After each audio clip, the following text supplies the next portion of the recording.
If you're looking to support the show, go over to patreon.com/checkpointchat for more exclusive merch, exclusive early access, and to support the channel.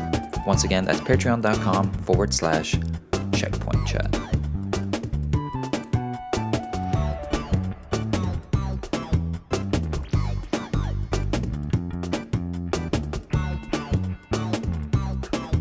So guys, Assassin's Creed Shadows is here. Two people here today. One I've known a while, and another I've just been catching up with and highly recommended to me by Hayete. But so with Leo, we'll start with you first. Give me your first quick thoughts and thoughts about Assassin's Creed Shadows. Assassin's Creed Shadows. First quick thoughts? I can say anything? Yeah. Okay. I really like the stealth. Movement frustrates me. That's about it for now. Okay. And Hayate, what about you? I think the game in a vacuum is a really good period piece. It is not an Assassin's Creed game, in my opinion.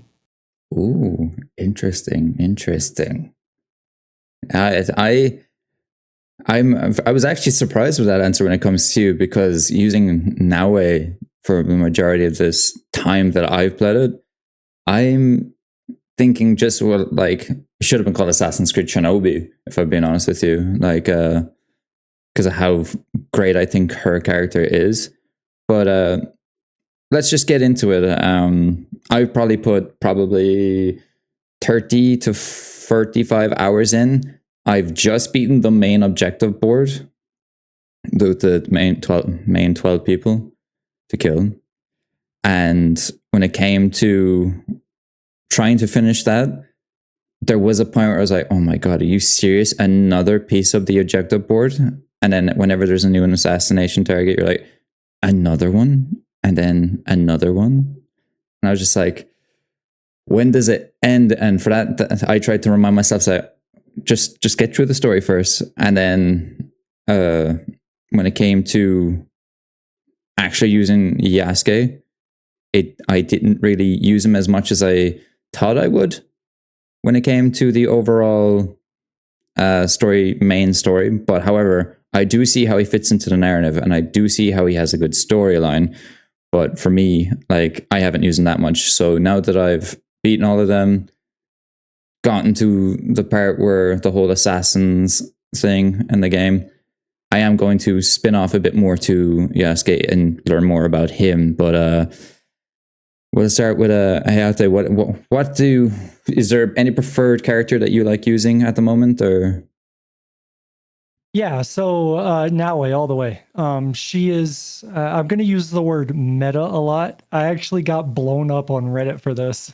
She is like last week, I got blown up. Somebody was like, I don't like you. And I was like, but why? And he's like, because you use the word meta, and I don't like people that use that word.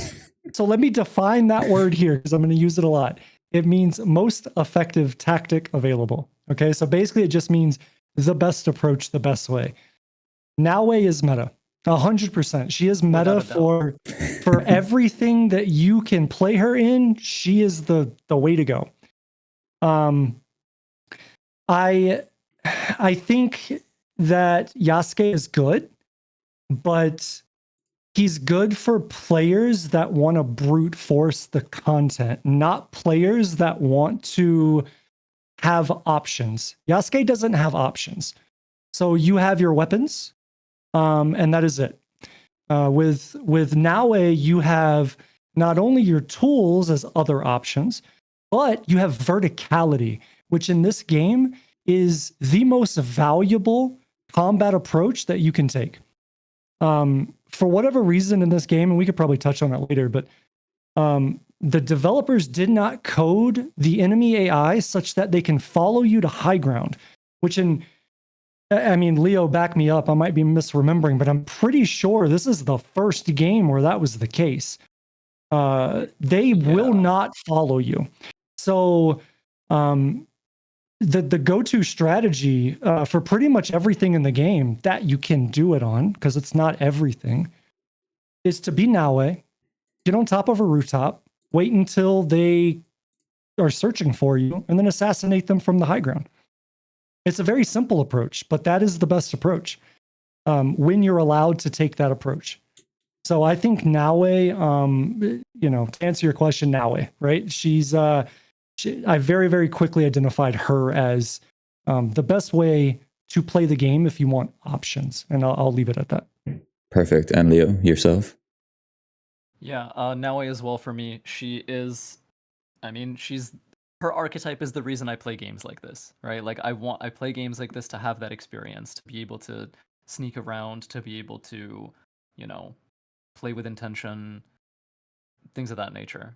And I think one of the things I really appreciate about her is when played correctly, the speed at which she can clear content is kind of unmatched.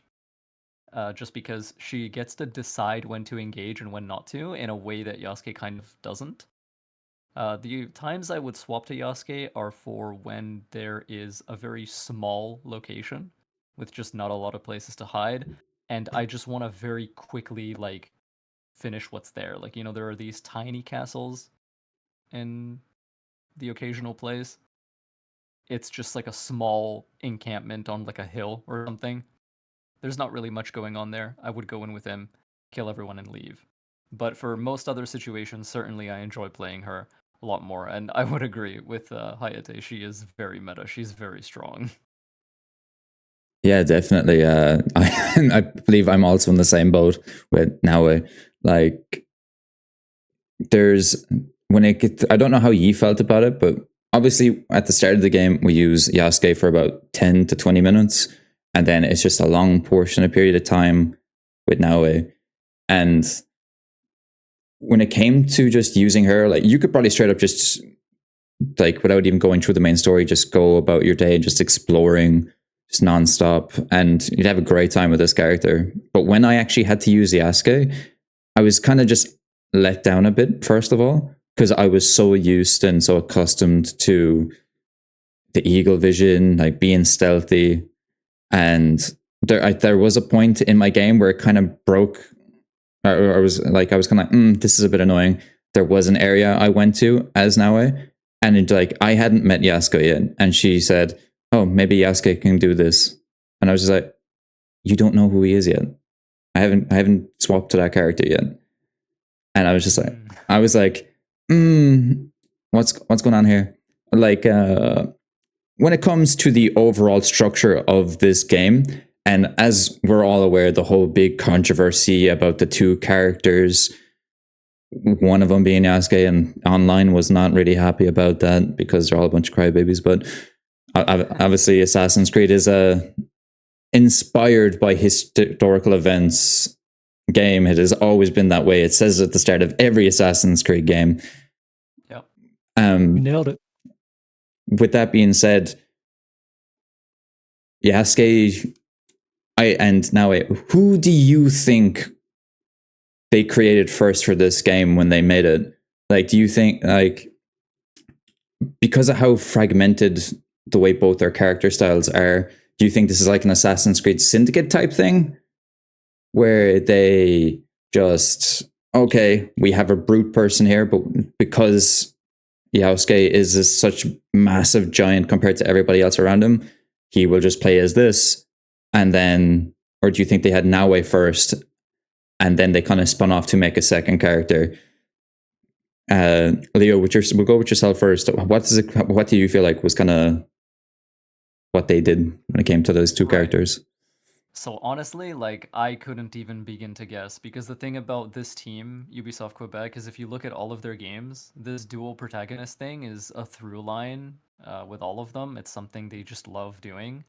In Syndicate, they tried it one way. In Odyssey, they tried it another way, where you either play as one or the other, and then whichever one you don't select becomes your enemy, right? Mm-hmm. And so because of that, it's kind of hard to say which character was, conceptualized first. But yeah, I will say it's in keeping for this team. Like, it makes sense that they did that because they do it in so many of their games. So Perfect. And Hayete. I think if I had to really, really guess, I would say Naue, just because they may have been aware of some player complaints and feedback from, we want more stealth in Assassin's Creed, things like that, that had at some point been a more popular talking point online. But yeah, that's where I'm at. Okay, and Hayate? I mean, just from a game mechanics perspective, I would say Naue, just because you can see the previous RPG games in so many ways in her approach, whereas Yasuke is more heavy and slow, and it's almost something they've never had before. Like they've never had somebody in an Assassin's Creed game that you could walk to a short wall that you could bound with ease, and this guy jumps, and then it's like, it's slightly too high. No, I can't do that. Yeah. That's a new mechanic with a new animation. Like that is a completely new approach for the series. So if I had to guess, I would say Naue. Okay. But I think overall, if I had to guess where they started, I think they overall started with choice. This game has more choice in it than any other Assassin's Creed game before it. Like from the ability where you can, you're free to swap between the two. In certain missions, you get the options to swap between the two if you're not on canon. Right down to even inside of the objectives themselves, no matter who you're playing, you have instances where you can spare targets, you can kill them. There are dialogue options where that can affect the outcome of that specific mission. So it feels like they went into this with the idea of choice being at the forefront, in my opinion. Yeah, I'm really making it an RPG type game. Like I know the other ones they say, that's like an RPG open style, but this one seems mostly RPG like choice consequence. Like I was very, very surprised that you could spare some of the like assassinations, like given the option if you wanted to. I was very surprised with that. We'll move into the next part where we'll talk about the abilities. And we kind of briefly talked about how Naue is meta, as Hayate would say. But when it came to the abilities, when I was using Naue, I always had that Tanto equipped, and because playing on expert mode, I went into the settings and turned on guaranteed assassinations because I just went, like, for instance, I go through this entire place, infiltrate it, but then this assassinating the main guy, I still have 3 chunks of his health left. I don't want to be fighting you. Like, I just perfectly executed my way through here. I want to end it perfectly by assassinating you as well. And I just feel like the game was more satisfying that way. So for me, I turned on that. When it came to Naue, I used the Tanto, and depending how I felt, it was mainly just the katana as well. They were my 2 main ones that I used for her. But yeah, Hayate, what weapons did you use and for Naue because of the abilities? Yeah, so my first playthrough, I wanted to play it as hard as possible, so I didn't turn on the auto assassinate option. I will say that, eyeing the game as a no damage contender, this game is the longest Assassin's Creed game that they've made. It took me 17 and a half hours to no damage Valhalla. It would take me longer to do this game. It would likely take me longer to do this game even if I had auto assassination on.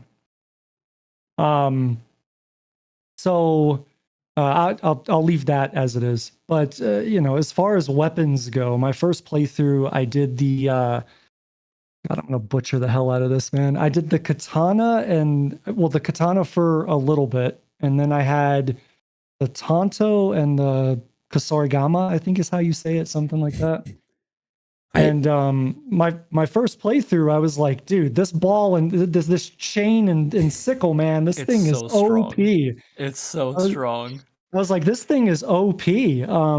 Just because I felt I could use a similar approach that I took in Valhalla, where in Valhalla you had an ability where you could kind of like grab people and throw them into walls. And it would do considerable amounts of damage. That game and this game suffer from the same issue on the hardest difficulty, which is everything is really damage spongy, Oh yeah. especially if you're under leveled for the content. I really, really, really want to talk about the leveling progression in this game because I have opinions. But anyways, so I thought this would be a similar approach, and I was right. If you're super under leveled for the enemies that you're fighting, and you get that Kusarigama or however you say it, and you grab those guys and you throw them into stuff, you're going to do more damage per instance of damage than you would otherwise just going up and hitting them, right? And it has reach. Yeah, I'm assuming you can pull the combo off. Yeah, I think like the very first legendary one you get, like it's a perk is like 200% more damage. Correct. Right? Yeah. Yeah. So definitely OP at the start. Definitely. Yeah, and I ran that thing all the way to the end. Of my first playthrough. However, on my second playthrough, there's a boss fight that you do, and I don't want to spoil this because I don't know who's going to be listening, right? But you guys have gotten far enough, both of you, that you'll know who I'm talking about. There is a boss at some point that you have to fight in the smallest fucking room imaginable with a bunch of goddamn enemies, right? And as far as no damage is considered, I was like, this is going to be nearly impossible unless I can figure this out. So on my second playthrough, I tried the sickle in the chain, and it didn't work. I tried Yasuke in it. It didn't work. Long story short, for any single target, it could be a boss fight, or it could just be a single guy that you're fighting out in the world. You've run into a Ronin or whatever. It literally does not matter what level they are. The single best strategy that you can use is the Tanto. All right. Yes. And I'm going to explain how to do that. So, essentially, you need the Tanto and you need the Shadow Piercer ability. Oh, yeah. Tanto tree. Yeah. Okay. If you build your stats such that you engrave pretty much everything with adrenaline, you can enter into this cycle of infinitely repeating Shadow Piercer such that your enemy will never be able to recover, meaning they will never be able to attack you. And you have to do that for that boss that I mentioned earlier, because if you don't, you guys know what will happen. He will smoke bomb, and then you're in for a fucking surprise. Okay. But that ability, with the right engravings, will allow you to kill any target, no matter what level you are, in a vacuum, assuming there's no other enemies interfering, without that enemy ever being able to touch you, and you can do it forever. And that, coupled with the escape strike, I think the escape strike is probably the most powerful attack, so non-skill based ability in the game, simply because there's not a single enemy type in the game that can block it or parry it. Because for them to use it, they have to be approaching you. And the enemy AI doesn't read it as an offensive attack. It doesn't read it at all. It's not on its radar at all. It's invisible to the AI. So you can have an enemy come into you, and you can use escape strike, and you can build adrenaline off of it and just back up. And you keep doing that against a single enemy to build adrenaline to then use Shadow Piercer if something gets messed up in the middle. So the Tanto, in my opinion, hands down, especially for a no damage approach, is the single best way to go. There's literally nothing even close to it. Perfect. And Leo, you? Tanto is also my preferred weapon. I thought that it might be even before I played the game, because I really like knives as a weapon type in games, like knives, daggers. I'm all over that. It's my thing. I love it so much. And so I was like, hey, I'll try this.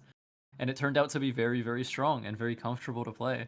And as Hayete says, like, Escape Strike, Leap Strike and Escape Strike, their skill upgrades, they straight up give you adrenaline chunks on hit. Like, that's kind of like part of that skill's identity. So it's so nice to just be able to give yourself resources pretty much on demand. And the weapon itself also, even in other instances, like, it kind of doesn't matter what kind of playstyle or approach you are taking.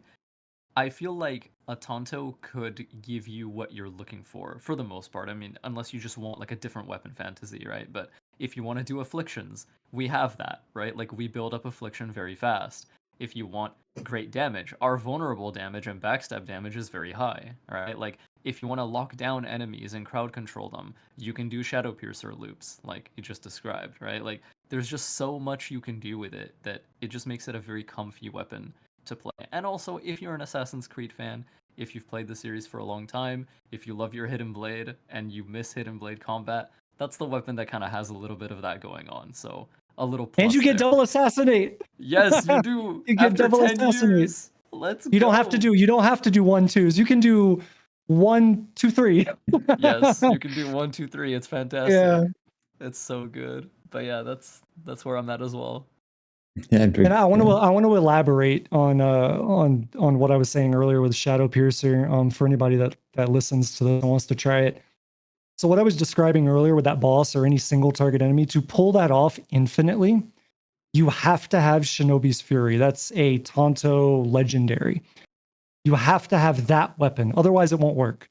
Yeah. And the reason for that is because Shadow Piercer, like every other ability in the game, has a cooldown.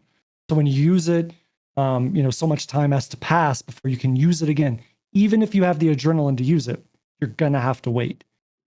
So with Shadow Piercer and Shinobi's Fury, its set bonus or whatever you want to call it, perk or whatever, allows you, when you do a posture attack, to get another one in to make them vulnerable. So essentially, you would do Shadow Piercer, you would hit them 2 or 3 hits, and you can do that, light attack or strong attack, it doesn't matter. And then after those 2 or 3 hits, you would posture, and then you would hit them with that posture, which would then she'll like double stab them in the chest or whatever. And then because of Shinobi Fury's perk, it then makes them vulnerable again. So then you just repeat the cycle, 2 to 3 hits, posture. And by the time you get that second posture animation to complete, your cooldown on Shadow Piercer will be off. So you'll be able to use it again. And that's how it's infinitely repeatable. That will not work with any other Tonto in the game. Only Shinobi's Fury. And you get it through a mainline quest. So it's like impossible for you to miss it. Yeah, definitely. The combat, we'll speak over the combat and the way the combat is implemented between both characters. For instance, I remember leading up to the way when the game was first coming out, when we saw Yasuke. Like, I can't remember much of Assassin's Creed Valhalla, if I'm being completely honest with you, because it's so long ago, my time frame, because I have platinumed all of the Assassin's Creed bar 2, being Odyssey and Unity, because I played every single Assassin's Creed game back to back to back after Valhalla. And when it came to the combat, the decapitation for Yasuke is pretty brutal and pretty cool. Very brutal. Like, I would just I spent some time just using each one of the weapons to see how like brutal it'll be. Like, I don't think Naue has decapitations. I haven't seen any. Like, she just like slits the throat in like one of her. No, she doesn't. Yeah. So like using Yasuke is just kind of fun just for that purpose alone. Or if you come up to like enemies that just only have one type of health bar thing, one health segment, and you just like hit him like it's a home run out of the park. Like, it's very satisfying. But the decapitations are pretty cool, and the way the combat works in general is pretty good in my opinion. When it comes to the way the game looks, I don't know what way you play the game, but I presume both on PC. Yeah. Correct. Mm-hmm. Yeah, so I played on PlayStation, and the game looks beautiful. I'm so surprised with how beautiful this game looks. When it comes to this world and the world that they've created in feudal Japan, I found it difficult to continue to play the main story, as I'd be going somewhere and like I'm just following this path. Like, the exploration in this game is really, really fun. Like, when it came, I don't know with yourselves, we'll start with Leo this time. When it came to the exploration, like, did you just like be caught by surprise with how much there is to do wherever you went? Or I think I was. What really mostly caught me by surprise is I am a player who felt a little burnt out on the scale and vastness of the open worlds in some of the previous games, because I do typically like to be thorough and, engage with a lot of the content just to see what it's like. In this game, the stealth gameplay, like just the basic stealth gameplay, is so enjoyable to me that I did spend quite a bit of time just clearing castles and practicing the mechanics and testing stuff and just enjoying myself that way. So, yes, I did spend quite a long time not really progressing the main story, just kind of being in the world, you know. So, what I found was, yeah, certainly much more enjoyable than I was anticipating going in. Perfect. Hayete? Yeah, Leo, you and I are too similar in spirit, my man. I spent too much time my first playthrough. My first playthrough was like 42 hours. And at least 10 hours of that was just clearing castles, just stealthing shit with Naue because it was just so fucking fun. But I'll tell you this, is exploration fun in this game? Overall, yes. However, I guarantee that this has happened to both of you. And now that I'm on my second, third playthrough, whatever it is, it has started to frustrate me to no end. It's really annoying having, and we can get into this later because one of my cons, my gripes with this game, is the knowledge for mastery skills tied to exploration. Yes. I think in this game there are way too many prerequisites for skill acquisition. Yeah. And again, I'm sure it's happened to both of you at some point where you're running around a fucking temple looking for a scroll and you're like, God damn it, where the fuck is the last one, man? Like, where is observe, it? Yeah. You're just holding observe, running in a circle. Like, I swear to God, I've touched every inch of this compound and I can't find it, right? That is not fun. That is not fun. You're like, I need 7 more mastery skills. I already know what I'm in for. I either got to go pray, I got to go do a freaking side story, 20-minute piece, the Kujikiri or whatever it's called, or I have to go find these damn scrolls, right? And when it comes to scrolls and the praying stuff, some of those compounds are so vast, you're just running in circles. Not to mention, some of those compounds are restricted areas, so you've got tons of enemies in some of them, right? Yeah. That was not pleasing. That was annoying as hell to me personally. I did not enjoy that. I think for a casual player, that's, maybe the experience is different. But for somebody who, likes to min-max these games and really try to streamline the progression through the story, that was so freaking annoying. I will say that I do agree with you that turning on auto assassinate makes a lot of that stuff easier, especially if you're on Naue, because you can run into a level 35 area as a level 4 right after the prologue, and you can wipe out entire compounds, entire castles just by assassinating people, because you have that option now. So like, it's a little bit better when you have that on, and I would suggest to most players that are fans of Assassin's Creed, just go ahead and turn that on. It will make your playthrough much more enjoyable. But yeah, when it comes to the exploration, the world's beautiful. I streamed the game a couple of days and I was telling my people, hey, this game is gorgeous. You're seeing it at 1080p or whatever. I'm looking at it at 2K. It looks so much better than you were seeing it. Yeah. So yeah, the open world is beautiful. It still feels extremely big. I would say it's a little bit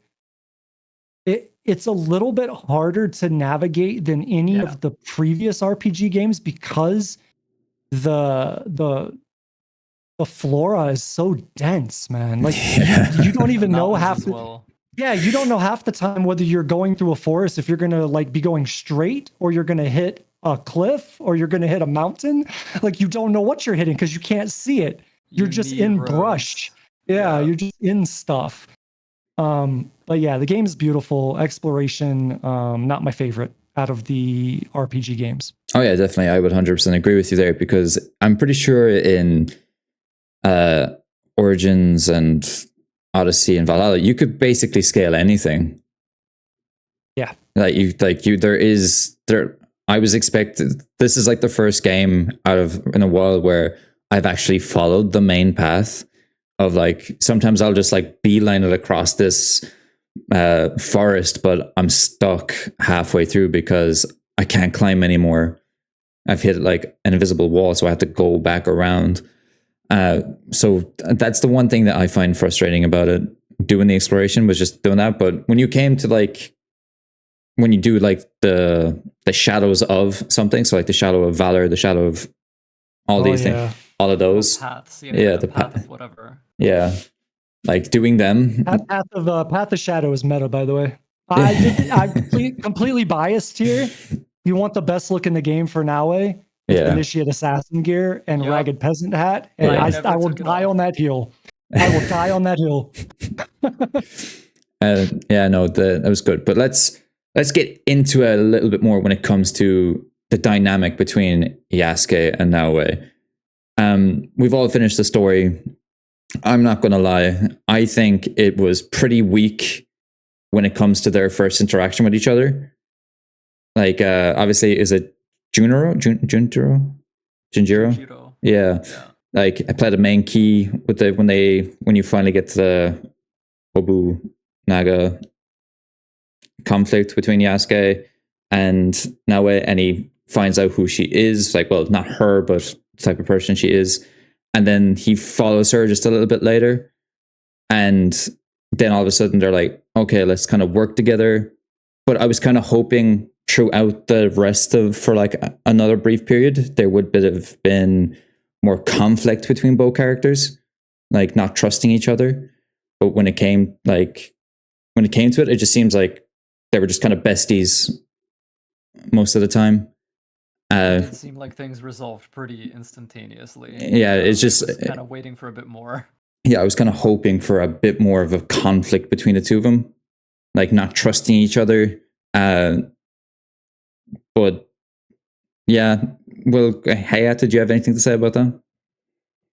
Yeah, so we're going to tiptoe slightly off topic here. Okay. And I want to go back to what I said at the very beginning, the first thing I said, which is this is not an Assassin's Creed game, in my opinion. Yeah. It's not. And the reason for that is because I found myself in the exact same headspace you were going through the main story. It was basically like, God damn, man, this is dragging on. Is it over yet? Like, and as it was going through the main story and you're killing the main objectives, and I was just like, when does Assassin's Creed? Act 2, baby. Where's my Brotherhood? Where's my Templars? And for people that don't know the timeline here, right? Like, this isn't Hidden Ones. This is Assassins. Okay. This is post Ezio. This is the Assassins. So, as I was going through the story, I was looking for the credits, and it took me forever to find them because you have so many prerequisites that you have to go through, so many hoops you have to jump through to get there. And the game is completely non-transparent in what those objectives are. Lots of reading. Lots of reading. Lots of reading if you want to understand it. You get the intro. And I'm going to try to keep this spoiler free, but you get the intro of, okay, Naue, here's the Hidden Blade, right? And then you go on with nothing. And then all of a sudden you get this tiny nugget of Assassins, where you meet Yasuke and he freaks the fuck out over your Hidden Blade, right? He's like you can see it in his face that he knows what that is. He even comments on it, right? Mm-hmm. And then that is the last thing that you get in the main story until the very end, like the last hour or hour and a half of gameplay, which if you do it like I did, I ended up doing Naue and Yasuke's individual story arcs at the end. Yeah, that's kind of what I'm doing. For anybody that's listening to this, that's looking for the credits like I was, you have to do all of the main story with this organization that you're kind of killing everybody in. And then you have to do the individual story arcs of Yasuke and Naue to then see the credits. Inside of their story arcs, which Yasuke is probably 45 minutes to an hour, maybe. Naue is basically 30 minutes. If you know where you're going, you jump through her stuff really fast. And that is where the meat of the the assassins versus the Templars and all of that stuff is. And it's at the very end of the game, basically. So the bulk of this game, if I erased their arcs, and I took the Assassin's Creed name out of it, if I took the Hidden Blade out of it and I just gave Naue an extra dagger, you could market this game. You could market this game as a period piece. It would be more Shogun. Yeah, Shogun. If you've seen that show, or it would be more Shogun than it is Assassin's Creed. Or what's that old game? Is it Tenchu? Tenchu, yeah. Kind of like that too. So like that's my biggest issue with this game, and why I say it's not an Assassin's Creed story. It was when I say it's not an Assassin's Creed game, I mean the story. Let me be frank.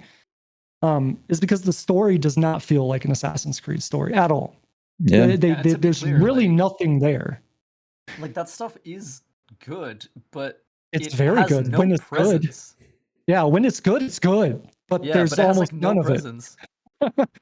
Yeah, so I would say, I know I'm long-winded here, right? That's kind of my personality, but to get back to what you were saying about, it feels like they got too buddy too fast, right? Mm-hmm. Yeah. Inside of Yasuke's arc, you realize why he's so willing to trust someone with a hidden blade. Yeah. And I'm not going to go into why for spoiler reasons, but you guys have seen it, right? Yeah. So I don't think, like, for me, that didn't stick out as they got too buddy. Like, he trusts her way too easily, right? Because there's such an emotional connection there that I think he's willing to follow that. Yeah. You know what I'm saying? So that never stood. Exactly. Yeah. So that never stood out as like anything weird to me. It made sense to me. So that was my long-winded 20-minute or whatever I just went on arc to answer that question. No, buddy, that's perfect. That's perfect. Like I can agree with the Yasuke part, but it's more so Naue. Yeah. Like because of Junjiro, she kind of just basically said, "Oh, okay, like you're going to listen to the kid over a guy that you basically seen destroy like a lot of things in your life." And just like how that worked out. That's like the main thing for me. That was kind of like, okay. And then also the part with like the immersion breaking with talking about Yasuke without even meeting him yet, when I was doing just some exploration stuff. Yeah. But just like, what did you think of the parkour? Like, it looks really cool. It's only fun using Naue, and when it comes to entering and out of things, like I find it, like I posted a clip on Blue Sky and on X where I was one shot and I tried to like jump off the edge of the castle, and like, the way her animation is to roll, like I missed the hill and she just kept falling and then I died. I was just like, oh my god. I was like, oh, so close. This would have been such a cool getaway, but then no, she just missed the ledge and just fell to her death. But yeah, no, every Assassin's Creed player ever is experienced. Yeah. I was like, but the fact it was like so cool, the way like I was traversing around, running away from people, like throwing smoke bombs, sliding under things, and then just that ending, and then I was just like, I just laughed afterwards because like, it was too funny. But we'll go to you first when it comes to the parkour. What are your thoughts on it? So, okay. The common complaint that many Assassin's Creed fans, in my experience, have had with recent games in the series is just that parkour is very simple, it's very basic. There's not much we can do with it, right? It's not really that much of a dedicated gameplay system. Stealth is something you can improve at, combat is something you can improve at. Parkour, not really so much. Like, there's not much there, right? It's just, you kind of use it to get around, and that's about it. And before, at least, it felt like on a basic usability level, just being a functional thing to access, it was fine. It was relatively comfortable. I think especially, again, just purely on a usability level. In Odyssey, parkour was quite comfortable, I feel like. Sure, there wasn't much you could do with it, but in terms of helping you get around, it seldom ever gave you problems, from what I remember. meanwhile, we get to a game like Shadows where your character is very magnetic no matter which one you're playing as. It's very sticky. We don't have a button to force detach from contexts. And so there are many situations where a lot of the great stealth players I talk to, some of them dread doing movement actions and doing parkour because for all the greatness the stealth system can offer you, there are moments where the movement just lets you down and you are simply detected even though, there was just not much you could do. And so because of that, to kind of do risk mitigation, they simply just avoid climbing. They avoid standing on, beams and roof surfaces and edges and things of that nature. So yeah, for me, I just did not enjoy parkour in this game, which is a shame because the ground movement and the stealth movement is really quite good. Like being able to go prone, being able to dive, the dodges you can do while prone, like the side rolls, like those are all really great.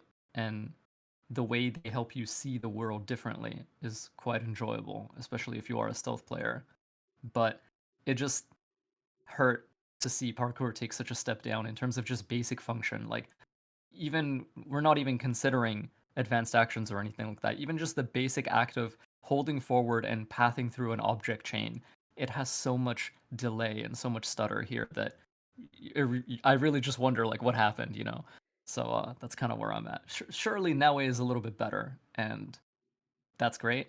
But even with her, it feels like the only times I had any fun with movement in this game was when On the the ground. game had built its own context, like specifically for it. Yeah. So you're not really doing anything interesting in just like normal gameplay. You have to go to one of those assassin paths in the wilderness, or you have to go to like a Kofun to like pathfind underground or whatever. Otherwise, it's not really doing anything for me because Mhm. it's impossible to make formalized challenges out of a system that feels so bad to use and like doesn't have any mechanics. Yeah. So yeah. And Hayate, what did you think about the parkour? Yeah, so let me first and foremost stamp this with Leo is way more invested into the parkour being good community than I am. I'm not. I'm such a casual when it comes to that because I don't care, man. But I will say for me personally, this was the first time, and I mean I haven't spent probably as much time with the parkour as Leo has. But I spent enough time with each individual game to remember them well enough. And I would say this is the first time that parkour up versus parkour down felt distinct enough to me to remind me of Unity. Um, Fuck yeah. and and one of my favorite things to do in the game is to literally just like parkour down shit as Naue just so I can simply see the animations because those ninja flips are so damn satisfying. Yeah. Oh wait, there's a 2 foot drop. Let me just backflip or side jump off the side of this just because it Dude, looks cool. they're so satisfying. Like for They do me, look just cool. like visually, they're so fun to watch. They do look cool. They just make her feel like such a badass, and I'm all for it. But for me personally, again, is like the casual parkour care about. I think the biggest issue with the parkour for me was the like. It's not even necessarily the parkour. It's a symptom that the parkour suffers through because of the delay and stutter of character movements Yeah. that impacts the parkour. That's the biggest issue, and for me, right? And so for anybody that's like, "What the hell are you guys talking about?" Because we've all talked about this at this point. Um, at least on PC, and you played this on console, so maybe you had a different experience. I didn't think about that till right now, but on PC, you have not even a very, you have a binary input. So like if I want to go forward, I have to push a button and then that tells the game to do it and that will travel at a set distance, right? And you could kind of minimize that with how like the length at which you hold the button. You hold it longer, you go longer, right? You do it quick, it's a quick stutter, right? But even when you're just running, like say you're sprinting somewhere and you just let off of the controls, they will continue to travel a little bit, which Yeah. is what I consider the stutter or the delay, which causes problems. It causes problems in combat. It causes problems in parkour. It causes problems when you simply just want to like, hey, there's a V gap in this fence or whatever, or this wall. I just want to go through it, right? Like it could cause issues just doing something that simple. So that is frustrating. That's one of my biggest issues with the movement. Not so much the parkour, but just that responsiveness to the player moving or not moving. I'm not sure why the developers decided to do that, because to my recollection, that wasn't in Valhalla or Mirage or It wasn't in any of the previous ones. Yeah, like your yeah, I don't characters in remember this that. game, they just have like too much momentum, it feels like. Yeah, physics plays a Exactly. big Like part. you don't have control as the player to stop them precisely. That's the issue. Yeah, definitely. I'm just trying to trying to get into more things that we've talked about. The animus aspect, very very not much here in this game as opposed to previous games. And I'm okay with that kinda. I do find it weird that there's like a battle pass system kind of connected to the animus, and like you have like dailies to do. I mean, bear in mind some of the rewards look cool, and I do appreciate it to get access to cosmetics instead of spending like 20-30 euro on them for me. So for me, I kind of appreciate that. And when you like play through the game and like you go to certain areas, you see that you can get like 300 animus things there. I forget the name of the actual currency in the game, but like seeing that is it's nice as opposed to just having to only pay for stuff. But I think it's the same in like out of Valhalla as well. Like you could do like these really hard, difficult quests, and like you could option get like pieces of armor, but there wasn't a battle pass thing, I believe. Was there in Valhalla? I don't remember there being about. I personally think that's one of the best things that they did. Yeah. Same. Yeah. Simply because the state of gaming in 2025 is nice. Pure microtransactions riot. That's basically what it is, right? If you put microtransactions in my game, I riot. I mean, people do that with free to play games, and it's like, well, how the hell do you expect them to make money, dude? Like, so you're paying $70 US or whatever for a game, and you hear, oh, they have microtransactions in it. I heard it on Reddit before the game launched, and people were up in arms about it, that there were microtransactions in the game, and I'm like, they've always had. They've been in the game since Origins. Like, what are you talking about? Yeah. But I like that they give you a sense of progression, because it's very easy to overlook that entire system. It's very easy to overlook it. So they give you the option to do things that you would normally do in the game, right? To stealth an area, to take out a target, to whatever, right? To just run around the open world and find, 30 credits or whatever it is just sitting on a hillside somewhere you can just pick up, right? I think that is so cool that you can turn your in-game time investment into your choice of reward, that otherwise you would have to pay real currency for. Yeah. I think that is so cool. And I wish they would have done that, excuse me, with all the games that came before it. Yeah, definitely. And Leo, any thoughts on that, or do you agree? Yeah, certainly. So yeah, I think one of the things that many people are overlooking is they do kind of see red when they hear game has battle pass in it. But one of the things that's not being talked about is this battle pass is not only free, you are actually not allowed to spend money on it at all. Like there is no way to do so. Yes, you can buy the individual items from it in like the shop, but the actual battle pass itself is not monetized. It doesn't have anything like that like linked to it. So essentially, I don't even really see it like a battle pass, because also they're permanent and you can swap your progression between one or the other without losing any progress. So it's just very very like conscientious of players, I feel like. And I think that's really cool. That's probably the kindest way they could have done it. Because the way it is in the game right now, it's almost just like a little challenge track like Hayete said, you're going to be doing the types of activities you'd be doing anyway. Uh, it's basically 4 times a week, and you do get a variety of different rewards for doing so. Some will be more valuable to some players than others. Like for me, the parts that I actually care about are like the present day lore files that you can unlock from that. Yeah. Like that's the thing that is actually cool to me. Yeah, sure, I'll buy an item or two from the exchange if I like its perk. I'm not much of a cosmetics guy.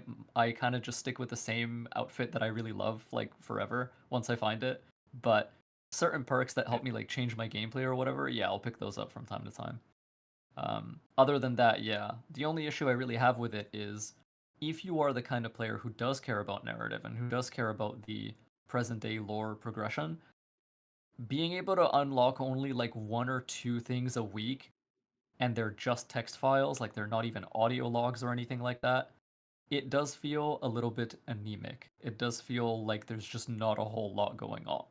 And that kind of hurts a little because the in-game present day story, like things happening with the Animus, there's also not a whole lot of that either. And without going into any specifics, clearly it's doing more to set up a future game than it is doing anything conclusive in this game. And so not only do you end on like a cliffhanger, the little extraneous like side stuff you can unlock every week is also not super substantial. And so if you're a present day fan, there's just not a whole lot here for you, I feel like. Yeah, so which leads me to like my next question basically, which is the way the series is going to be going forward. We know that there's Assassin's Creed Jade, that's the mobile game, I believe, and then we've got Hexus. But I feel like with the most recent news that there's now the Assassin's Creed franchise and Tom Clancy's and a few others, Far Cry and all them, they've been subsidized to another side with Tencent. I do feel like that multiplayer aspect is going to be coming a lot sooner than what people think. And you can kind of see like they're kind of making the whole hub world thing like in Call of Duty HQ, where you can just have one area to play all your games. And you can kind of seem like it hints at that at this point with the game, where you see when you first turn on the game, it shows Naue, it shows Cassandra, it shows Eivor, it shows all the different timelines. I feel like that's going to be a big part of what's to come next when it comes to Assassin's Creed. Like, I can't remember off the top of my head right now, but is Hexes a single player game as well? But it's like a witchcraft type game. Last I heard, it's supposed to be. Yeah, that'll probably be like the last one in a while. For a while. Yeah, and Hexa as well, it feels like it's too far in development to be influenced by, these administrative things. Mm-hmm. You do hear that a lot in gaming, like when a game is already very far along in development and it's bought out by another company or whatever, that other company actually loves that because they don't have to do anything or make any decisions and they get to reap the profits from the devs finishing that game. So that's probably what's going on here. Well, I disagree with that one aspect, and that comes to Star Wars 1313 back in the day, okay? That game was going well. That's heartbreaking for everybody. Don't gut punch us, man. We came here in friendship. What are you doing? That one hurts. Yeah. Yeah. No, I knew I could. I think the Animus Hub, I remember when they did the anniversary spiel, right? They had the big presentation and they were talking about everything. I feel like they marketed the hub different than it feels. Like to me, it just feels like a nicely wrapped up and shadowed launcher, right? It just feels like a launcher. I thought, and maybe I'm misremembering, but I thought they had said that was where the present day story was going to proceed, was in the hub, right?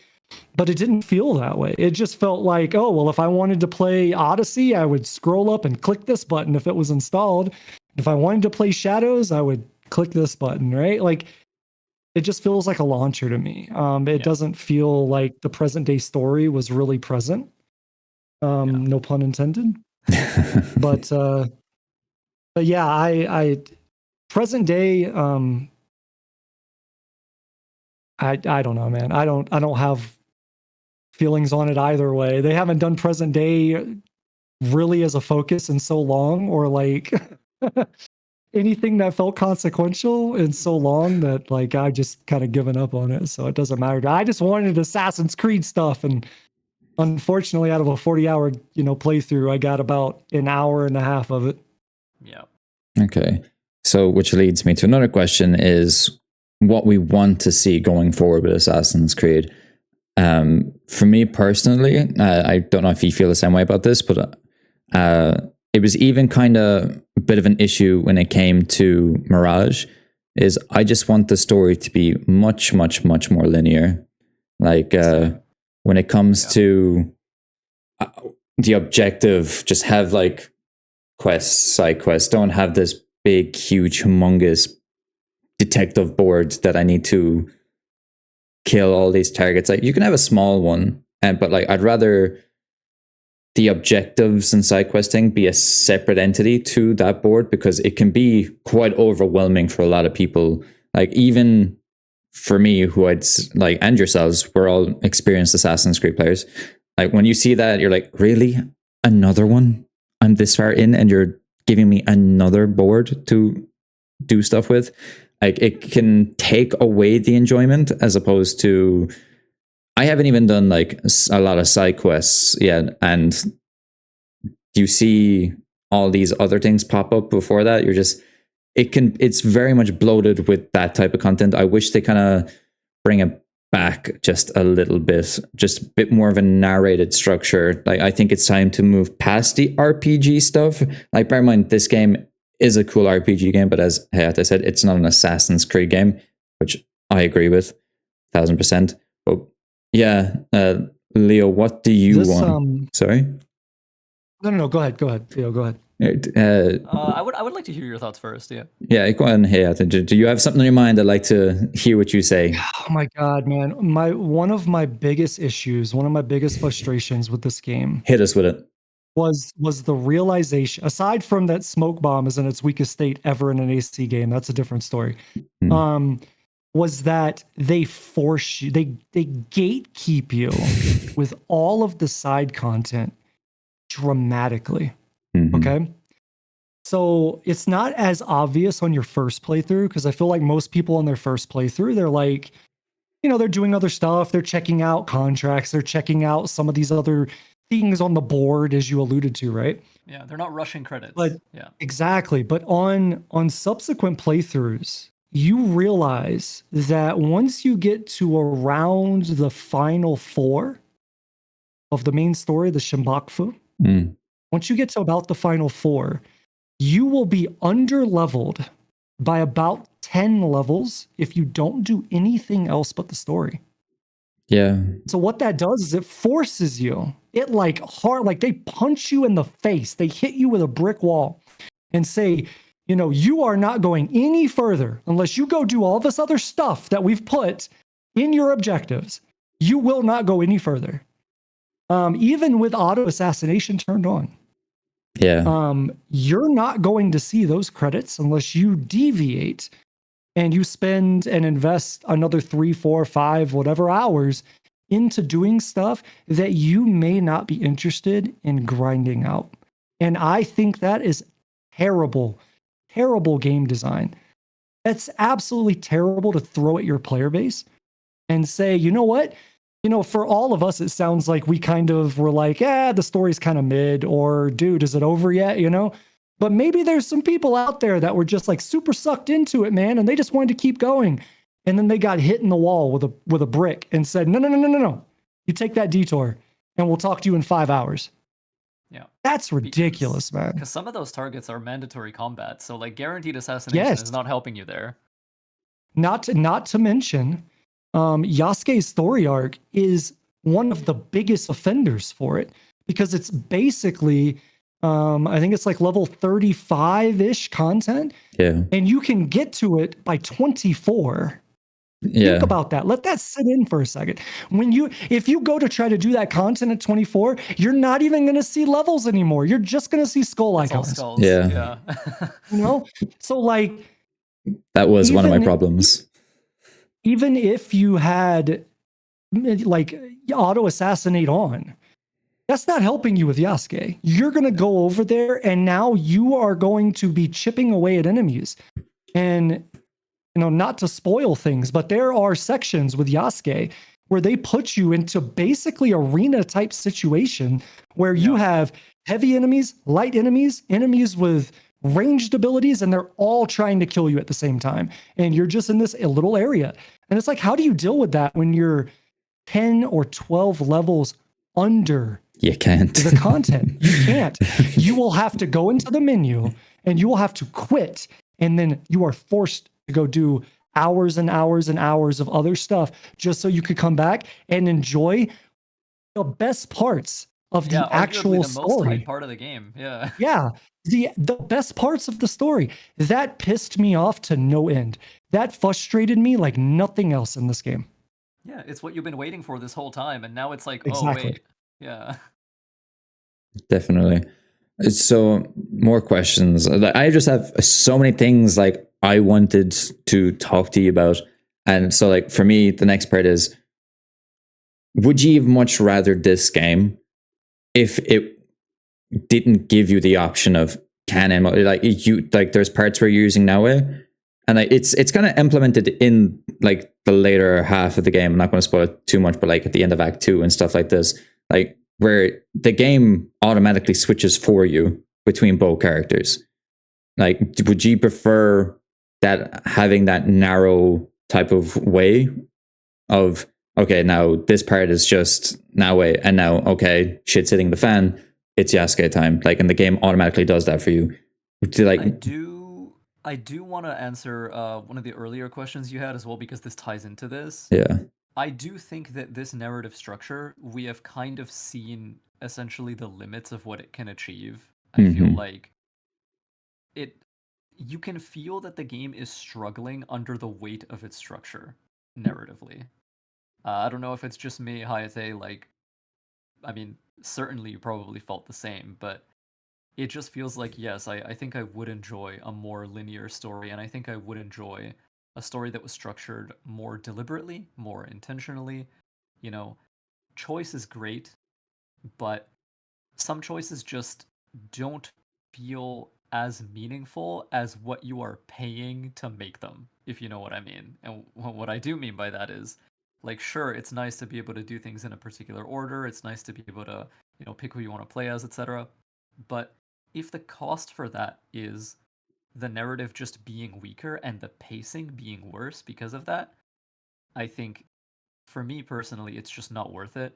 One of the biggest issues for me with this game is that the middle section of the game, when you're hunting the Shimbakufu, I suspect one of the reasons many players do find that part to be a bit of a drag is because the targets are simply disconnected from each other.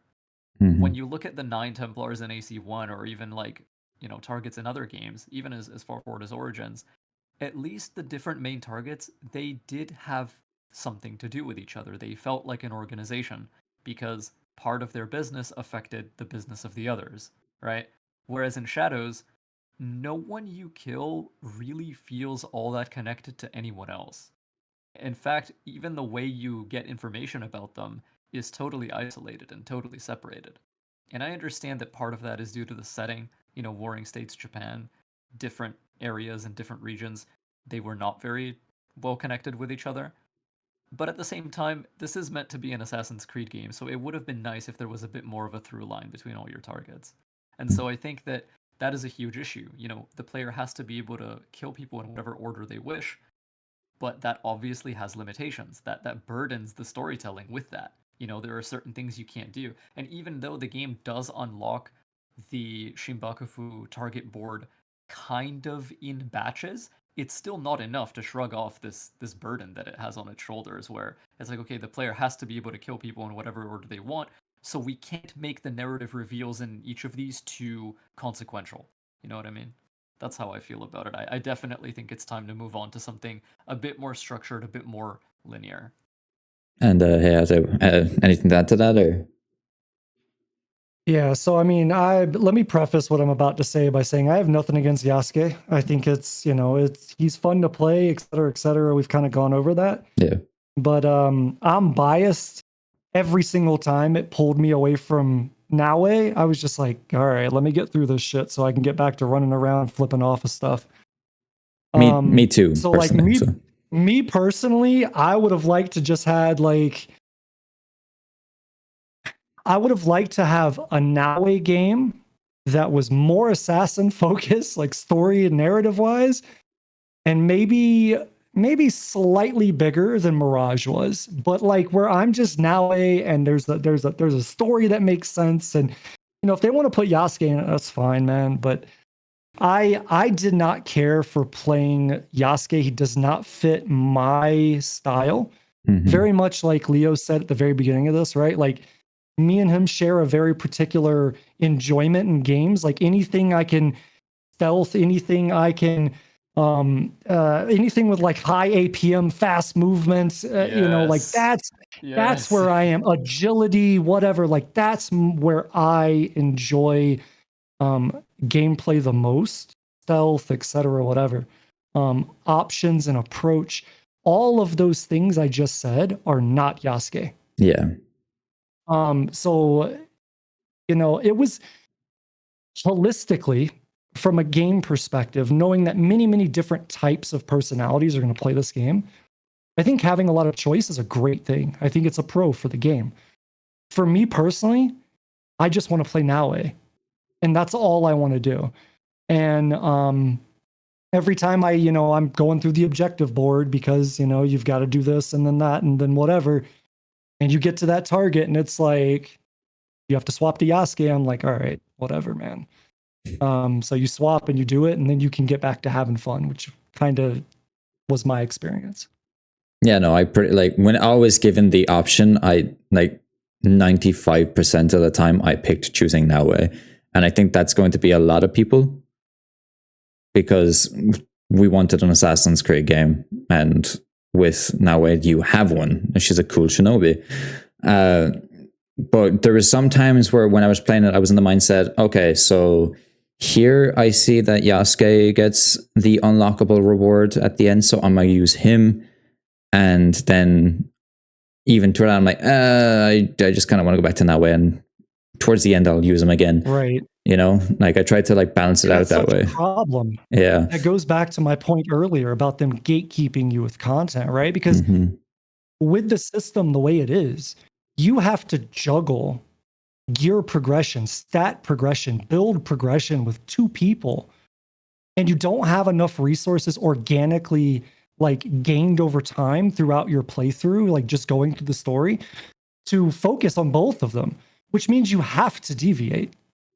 So if you want enough materials to then upgrade these various gear sets and these various things because you found something that works really well with your playstyle or a build you prefer or whatever, the inevitability is you're going to have to play the other character at some point.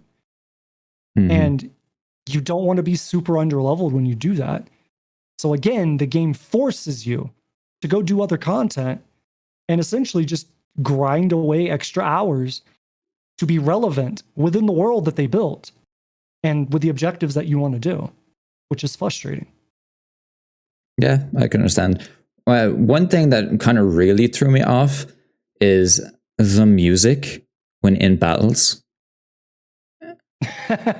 It felt like the hip hop beats that just show up out of nowhere. it felt like I was watching Kill Bill, like that type of thing. Tarantino energy for sure. Yeah, like I was just like, I can't remember where it was. There was one, and I remember turning to my wife and going, "I swear to God, this sounds like Western music." Yeah, it's like it's because you go so long without listening to any of that within the game. It just comes on during a fight, and you're like, what? Like it doesn't fit the setting. Like I think it's when between around some part in the first act or towards the end of the first act, and like the place is on fire, and you all of a sudden there's this music that plays, and you're like, this doesn't fit the vibe that's been going this entire time, and it kind of threw me off. And it's done that a few times now. And I know that Yasuke has the battles, but like the duels between other people, and I know that there's music that plays in that as well. So I'm kind of expecting it nowadays. But from when you first hear it, it is very, very off-putting. But do we have anything else to touch on? Is there anything that we've left out in this big ass game? I mean, I've got gripes. I could list gripes. I've got things that are good with the game. I could list those. I mean, talk about the actual shadows aspect of the game, since that is what it's named for. Yeah, sure. Like, we'll start with that, and then we'll let Hayate just go on a rampage with with everything else. So, do you want to start it off? Agree with much of what he has to say. So definitely. Yeah. Do you want to take it away, Leo? Sure. Yeah. So, okay. Shadows, light and darkness. Okay. A lot of people like Tenchu, a lot of people like Splinter Cell, a lot of people like old school Thief games. So we were kind of excited to hear that, like, hey, we're getting an Assassin's Creed game with actual like light and shadow stealth where you can break lights and things like that. Like, that's really exciting. That's really cool. Mm-hmm. I do think that in practice, it does have a little. This is going to sound really odd when I say it this way, but it does feel a little too Assassin's Creedy in its implementation of it, which is to say that it is very arcadey. And it's like, if you are in Deep Shadow, you are basically like either hidden or you're not. And the way you access that is by either crouching or going prone. Even though, while standing up, like, you're still in a shadow. So for some players, like, that has been kind of weird. But I do think that it's an admirable first attempt at this kind of system. And I will say that one of the nice things it does is when you're infiltrating a location at night, for example, in some of the previous AC games, like the big RPGs in particular, wider, more open spaces could sometimes suck a little because there just weren't that many places to hide. But in shadows, you can simply crouch or go prone in a shadow, sometimes one that you've created yourself by breaking a lantern or whatever, and it makes those wide open spaces feel less oppressive to you as an assassin. And I thought that was very interesting. That was a very cool way to resolve that kind of design problem. Because if we had some of these wide open courtyards in previous games, dude, going through that space would have been awful.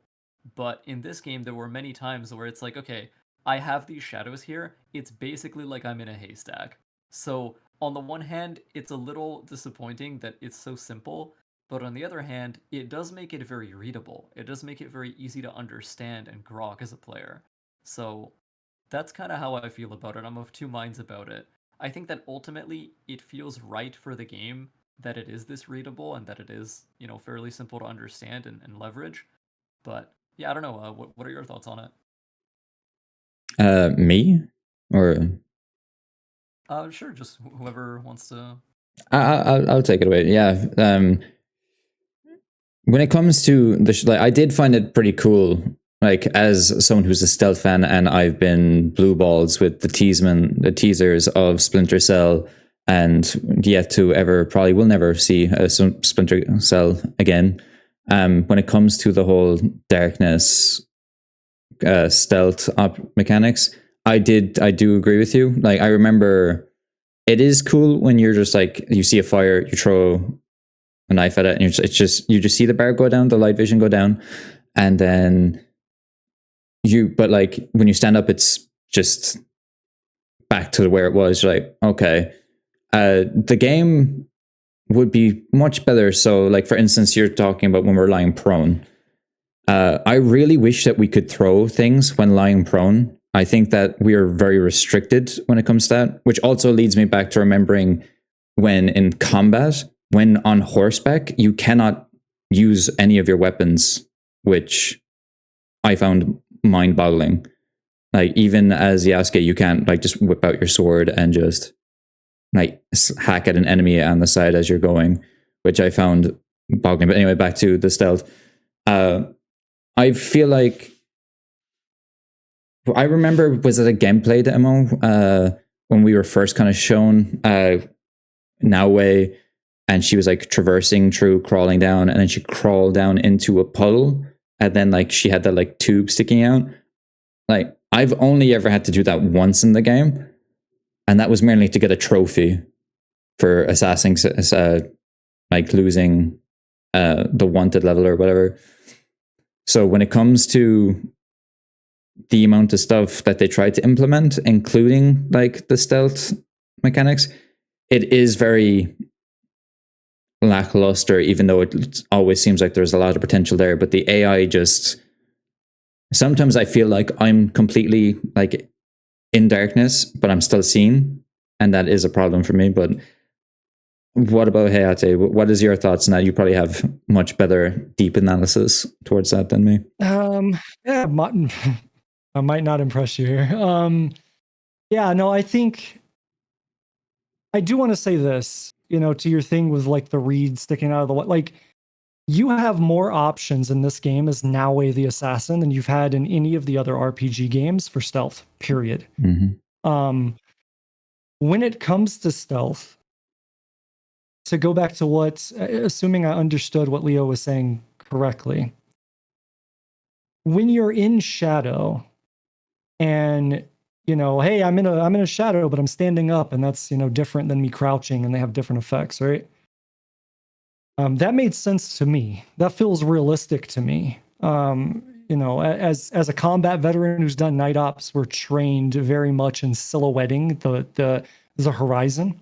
Meaning that if you were passing in front of a mountain, for say, right, you'd want to go at the base of that mountain, right? Because in pure darkness, your silhouette would be pure darkness, the background, right? But if you're on the top of a hill or the top of a mountain, your silhouette is no longer pure darkness as contrasted to the land you're on. It's now the sky that's behind you. So you stick out easier, Yes. right? Okay. So if you've got pure shadow, but yet you're standing up, that's going to read to an adversary a lot easier than if you're lying on the ground and now your silhouette is not obstructing the background near as much, right? So that all made sense to me. But as far as the stealth mechanic with like shadows, I didn't find it that useful, honestly. My biggest gripe with the stealth shadow whatever system was that you have all of these systems, engravings, items, whatever, specific to Naue, might I add, that give you bonuses, give you whatever at night, but yet you can't control that. Yeah. Like I can't go make it nighttime. Yeah, like that would be cool. To use loadouts for that, but I agree. Like night is more relevant than it's ever been, and we can't. And you can't control it. Yeah. Unless you want to sit there for 24 minutes, I think it is, to wait for the time of day to change or whatever. Yeah, that is maybe a little too realistic.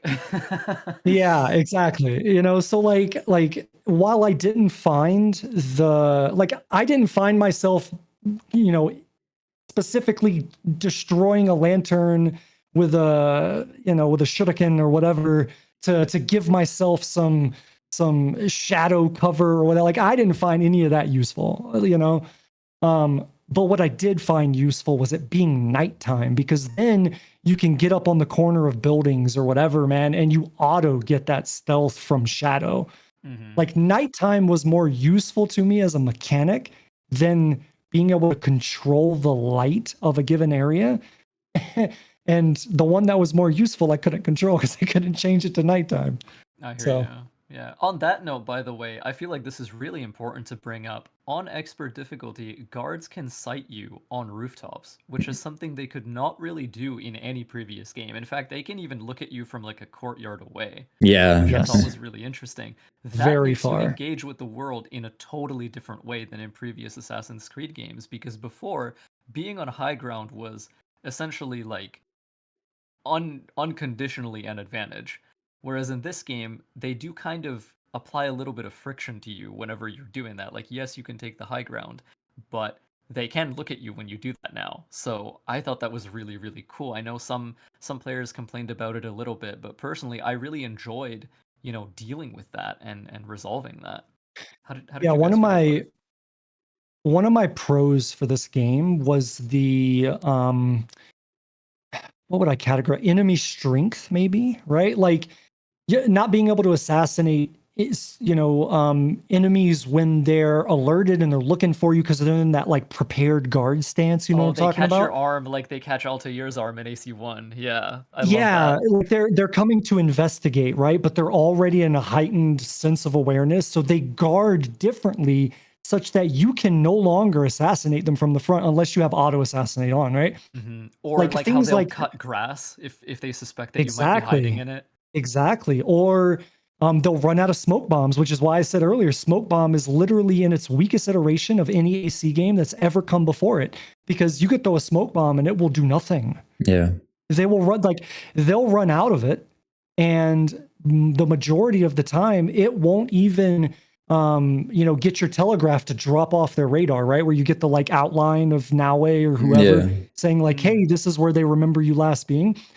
Like, it doesn't even consistently do that. So like the strength of enemies in this, I think, is really good. And I like that they can see you on high grounds. But them being able to see you on high grounds is completely inconsequential when they can't engage you on it. Yeah. Right? Yeah. Because like they can shoot you and throw rocks at you, but that's it. Yeah, but they're always going to follow the shortest path to you, right? So my go-to strategy is if I'm on a rooftop, and I see someone's about to throw something at me, I go to the other side of the roof, and now I'm line of sighted from them, and they're just going to walk directly under that roof, which is still going to keep them line of sighted from me. And then eventually they're just going to drop and go investigate, and when they do, they become assassinable. And then I can just assassinate them, right? So it's like, while the enemy is much smarter in this game than they've ever been before in the RPG trilogy anyways, and in much of the old games even, it doesn't really have a consequence to it, because as soon as you take high ground, I mean, you're fucking Obi-Wan Kenobi, dude. Like, it's over, man. It's over. You've got the high ground. It's over. And you can do that nonstop. You can literally have 10 enemies under you, and once they start searching and you can assassinate them, you could drop down on one, run right back up the wall, and they will not be able to throw anything or shoot an arrow or a tempo or anything fast enough to actually stop you, because Naue is too fast. Yeah, definitely agree.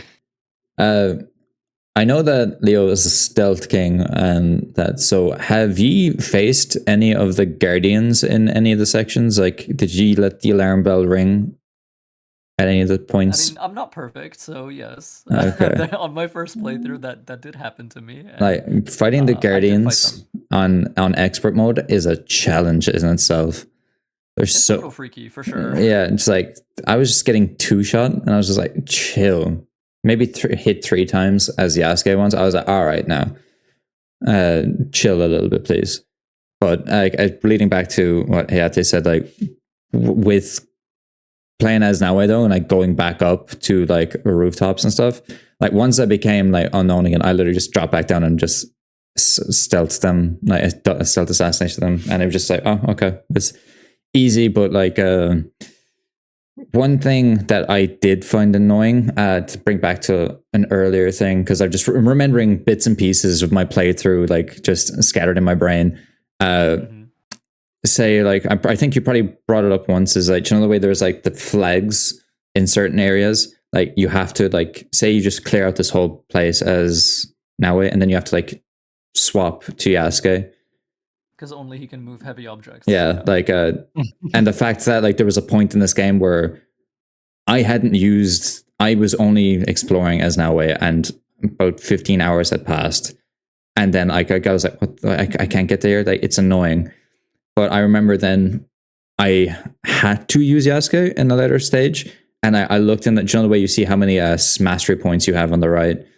There was a point there was like 67 or like something like that. And with Yasuke, I was like, oh wow, I have like this whole entire skill tree to play with now.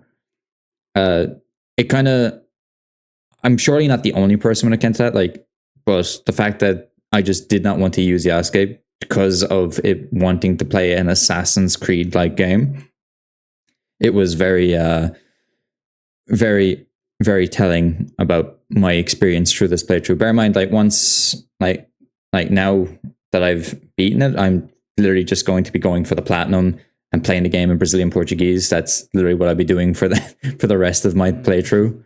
And I will say, just really quick, like about Yasuke, I did genuinely enjoy playing as him, but for maybe an unexpected reason. And what that was is a lot of the bigger castle layouts in the late game, they do mean I have to stay focused for quite a long time. And especially if I've done like 2 or 3 of those, eventually, when I've had an extended enough session with Naue, sometimes my brain just kind of shuts off. doesn't want to like deal with that anymore. And so once I've done that, if I see like a small location, like I said before, it can act as almost like a burnout release valve to just swap to Yasuke and just like butcher a bunch of dudes in like 30 seconds. So that can be very entertaining and can definitely like help pace the game structure for yourself a little bit if you're a certain kind of player. You know, if you play for a long time, right? I found that whenever I would play previous Assassin's Creed games, you know, the last few had quite a lot of content in them if you wanted to do everything. And so from time to time, I would be like, you know, this is a bit of a lot. I am getting a little burnt out. Sure, my character could do combat, but I found that because the distinction between Naue and Yasuke is so just unbelievably rigid, the fact that I could swap to Yasuke and just be like, okay, I'm simply not even going to think about stealth with this character, it kind of let me let that part of my brain rest for a little bit. And then once I cleared out like one compound with him in like 30 seconds or whatever, I'm like, that was some nice exercise. Now we can go back to Naue and just kind of like feel refreshed, you know what I mean? So that's kind of the purpose he served for me mechanically, but I don't know if that's going to be relatable to anybody. Oh no, definitely. I was like, when I was like showing my friends like what exactly this game was like, I like I changed to Yasuke, barged through the doors of one of the castles, ran towards an enemy. He died because of just charging towards him, and then just started like chopping at other enemies and just running. Like he is a menace, like in this game. Like when it comes to just his brute strength, but like in my head, my mentality is like I don't see that as an Assassin's Creed game. It's like a samurai game type thing. And I know people make the comparisons of like Ghost of Tsushima. I have not fully played through that game. I've started it like 5 or 6 times. I know damage that game. Do you want my take? Let's just quickly like there is a lot like before. I remember when when Ghost of Tsushima came out, people were like, "Oh, this is like the Assassin's Creed game we've always wanted," and because of the stealth, as like you're someone who's finished both, do you have any what do you think? Oh yeah, I've got strong feelings on it. So the way that I explained it to my community is Tsushima felt like, or feels like, and I'm talking not stealth, okay? I'm talking about the samurai fighting with a sword versus doing that in this game. Tsushima feels very it feels very precise. It feels very artistic. It feels very deliberate. This game feels, and Tsushima feels weighted. Where like you swing a sword, and that sword swing has consequences. You feel the sharpness of your blade in Ghost of Tsushima. Yes. In this game, it feels lighter.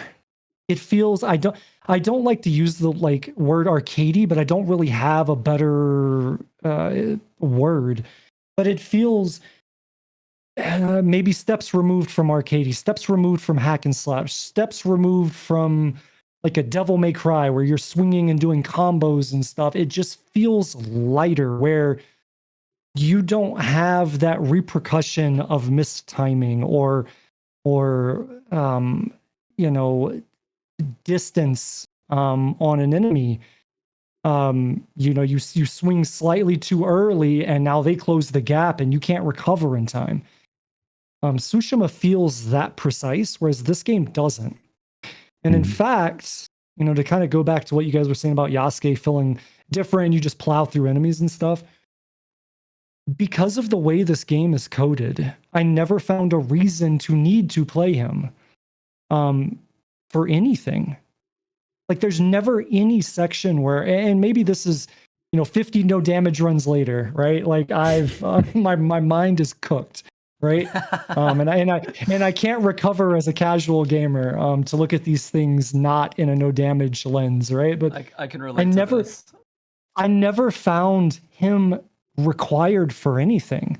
And it's because of the way they coded these things. We talked about enemy strength and enemies being smarter than they've ever been.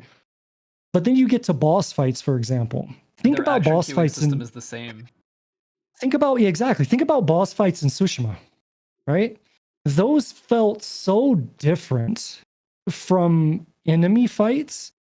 And then you even had your kind of mini bosses, right? You'd have the armored Mongolian or whatever with the shield like that the would duels. Yeah. Yeah, he would put his sword on fire at some point or whatever, right? Those felt very similar, but boss fights felt very built from the ground up to be unique. Whereas boss fights in this game, the majority of boss fights, I'll say this for Naoe, what I said earlier, using Shadow Piercer and going through that with Shinobi's Fury as your main hand weapon, that takes care of all of it. It dumbs it down, turn your fucking brain off, just hit the buttons and snore, okay?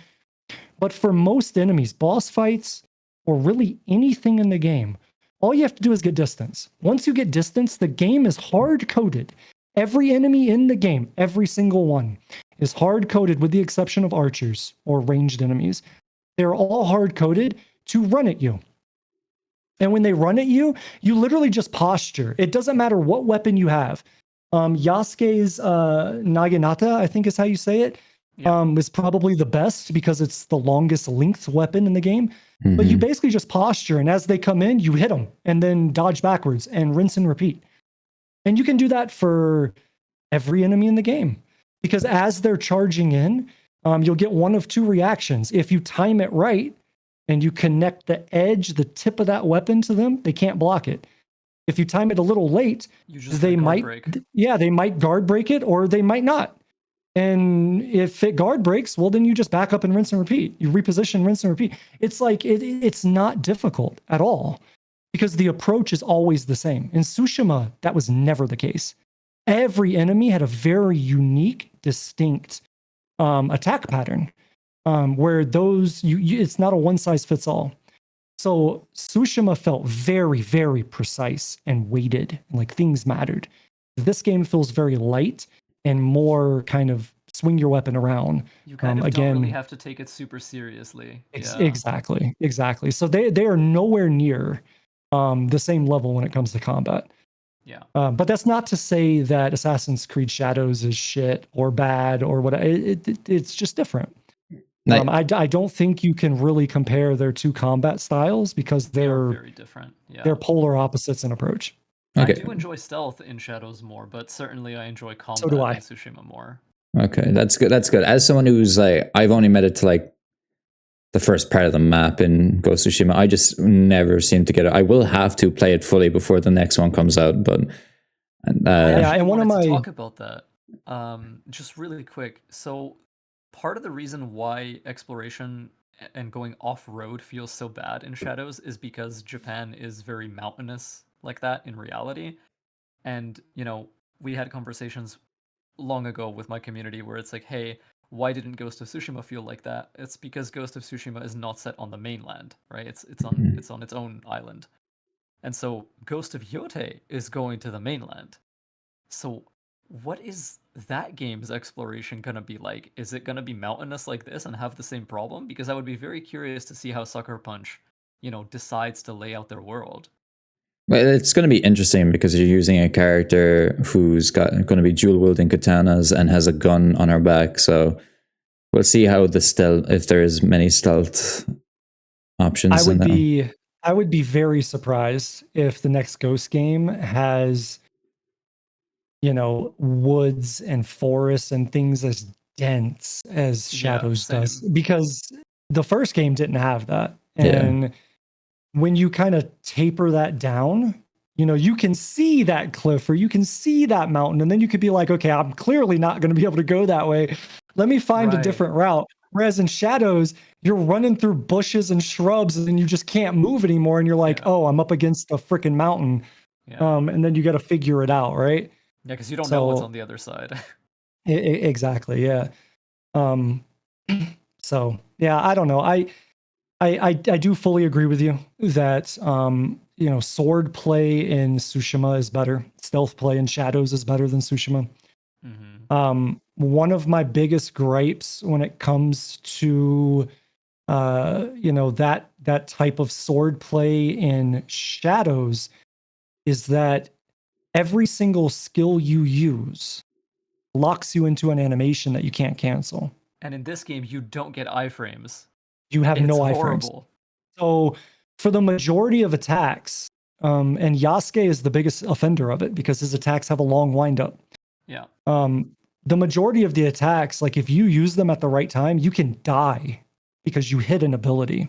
Yeah. And for the player, that doesn't feel good. No. When you're like, dude, I gained this adrenaline. I wanted to use this special ability that I invested, running around finding fucking scrolls at a temple to get and level up points to get. And I hit this button and I died because I was winding up in an animation and a dude off screen came in with a pole arm and stabbed me in the back. That doesn't feel good, man.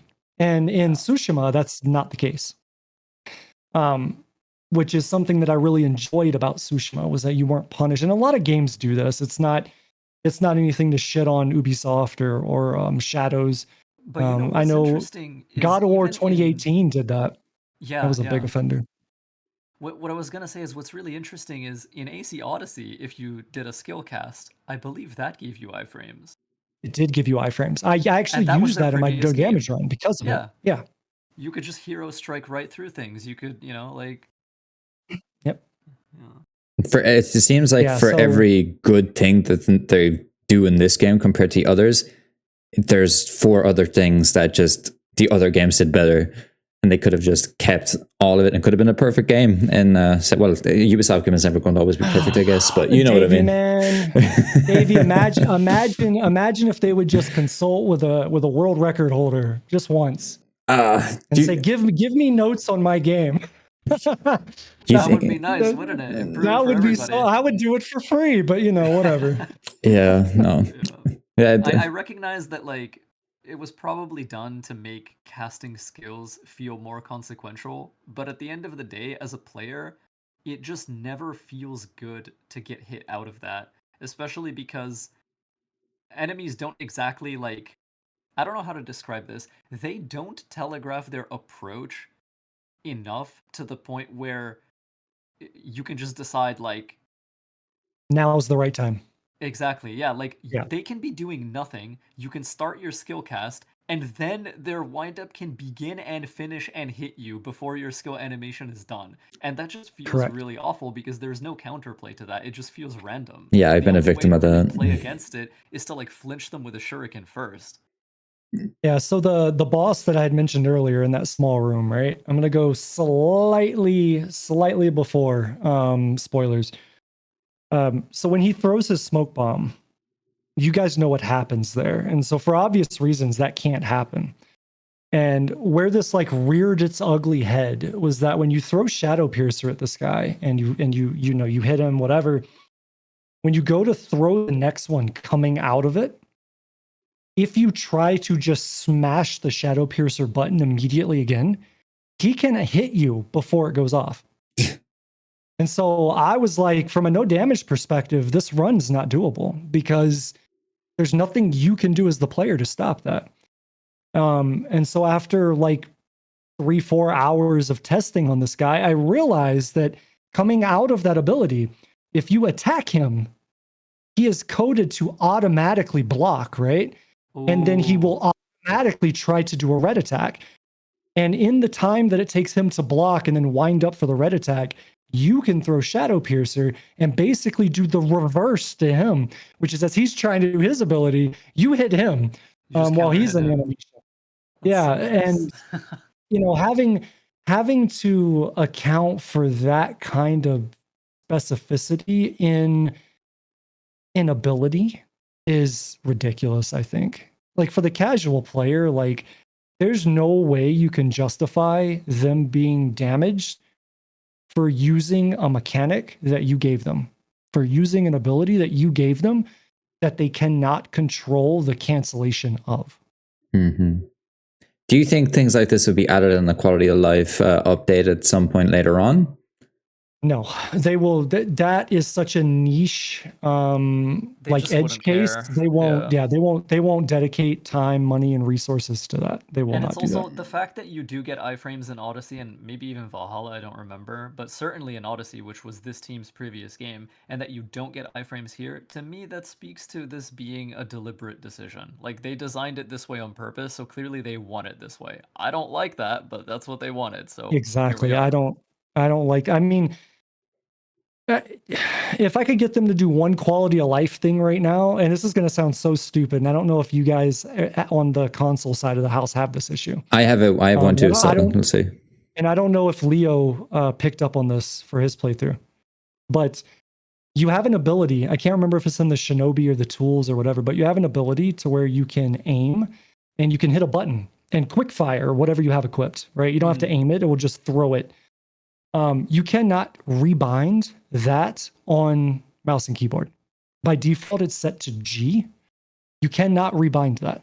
It's not anywhere in the options. Yeah, the entire game has like rebinding issues actually on both controllers and keyboard. It's really awful. Like I've had so many players just basically be like, "Hey, have you figured out like an alternate control scheme?" And I'm like, "Brother, like rebinding anything in this game is like you're really just gambling with your life. Like you don't know when it's gonna decide like, hey, actually I don't like this, you know. So just to be safe, I almost play on default purely for for risk mitigation purposes because I don't know what it's gonna do. Like, yeah, but I mean that would be a cool quality, I guess, a little quality of life. I also wish they would so they do it when you're swimming. All right. Like when you're in water, you can see a prompt at the bottom left that tells you like I don't remember what the word is, but basically like you're swimming faster in the water, right? Mm-hmm. And so it's almost like a toggle. And Leo, I think we've talked about this in the past, where like in Valhalla, it was hard to know whether you were sprinting or not. Yeah. At certain times, you were like, I don't know if I'm sprinting or if I'm not sprinting. I have no fucking clue. Yeah. It would be cool. Like on Naue, it's not a big deal because she moves so fast, it, right? But Yasuke is a little different. It would be kind of cool if they would incorporate something like that. Just like an indicator. Yeah. Yeah, like you could just have the keybind down there, similar to like when you're swimming. Oh, and speaking of swimming, sorry, I just thought about this and we didn't talk about it. Mm-hmm. It is so freaking cool, and to my knowledge, has never been done in any other Assassin's Creed RPG game, that you can take your horse into water and swim over pretty long distances before you fall off of it. Yeah, that is true. So cool, dude. And in so many situations, it's better to do that than to go find a little boat or whatever to swim over because you're the already lake on it. Or whatever. Yeah, you're already on it. You just go plow right into the water. I thought that was so cool, man. Have any of you used the guided line, the Pathfinder, when playing the game? Absolutely. I have to use it all the time. Yeah. because I'm not going through the wilderness. Yeah, because of what you said, where you just like run into a mountain. I just got tired of it. So yeah, like that's like this is like the first time for me where I've actually kind of had to use it like that. Because before I just used to beeline across like a side of a mountain. I just hop over and go down the other side, like because you could used to be able to do that, but now. But there's one gripe for me. Now this is my one for someone who's trying to platinum the game and. Say if I want to go to point A or point B and like say I haven't found a certain like viewpoint yet and I haven't really searched an area, I really wish that like they did in their previous Assassin's Creeds, they would add the follow your tracking, like automatically follow your objective. Yeah, there's no auto move in this game. Yeah, which that would have been cool. I would much rather that because especially if I have to go a long distance, I tend to just kind of give up and come back to it later in certain areas when it comes to that, because I'm just like, oh, I don't want to concentrate having to go the whole way right now. Like, it is weird that they haven't added that feature, because it's been in the rest of them, and I just don't know why it isn't in this one. That's weird. Yeah, you need like the land-based equivalent of sea shanties on some of those 4,000-meter freaking follow the path journeys. Yeah. Yeah. But At least the world is beautiful, but that only Yes. they put all the only helps music you so budget. much. They put all the music budget into the battles, so they can't really do anything else. I mean, as a content creator, dude, I turned music off like 30 hours ago, so I didn't get any strikes. So yeah, I don't even have that anymore. but yeah, but closing up on this soon, because we've been going like almost 2 hours, I'd say. One thing I wanted to ask you at the start. I'll go one by one, whichever is easier for you. Either top 3 or top 5 AC games now that this is out. So, okay, before we go into that, what are the criteria? Are we talking like everything? Are we talking gameplay? Are we talking story? Are we talking combat? Are we talking environment? Just your personal preference of which game you prefer. Okay. Because we could go on for another hour and a half if we were to tend to do that again with each one of these games. So we'll just make it. Do you want to do top 3 or top 5? I'm good with whatever. I wrote a Reddit post once, and I got so many like, "You suck! What the hell's wrong with you?" People because get very angry when you don't like the same things they do.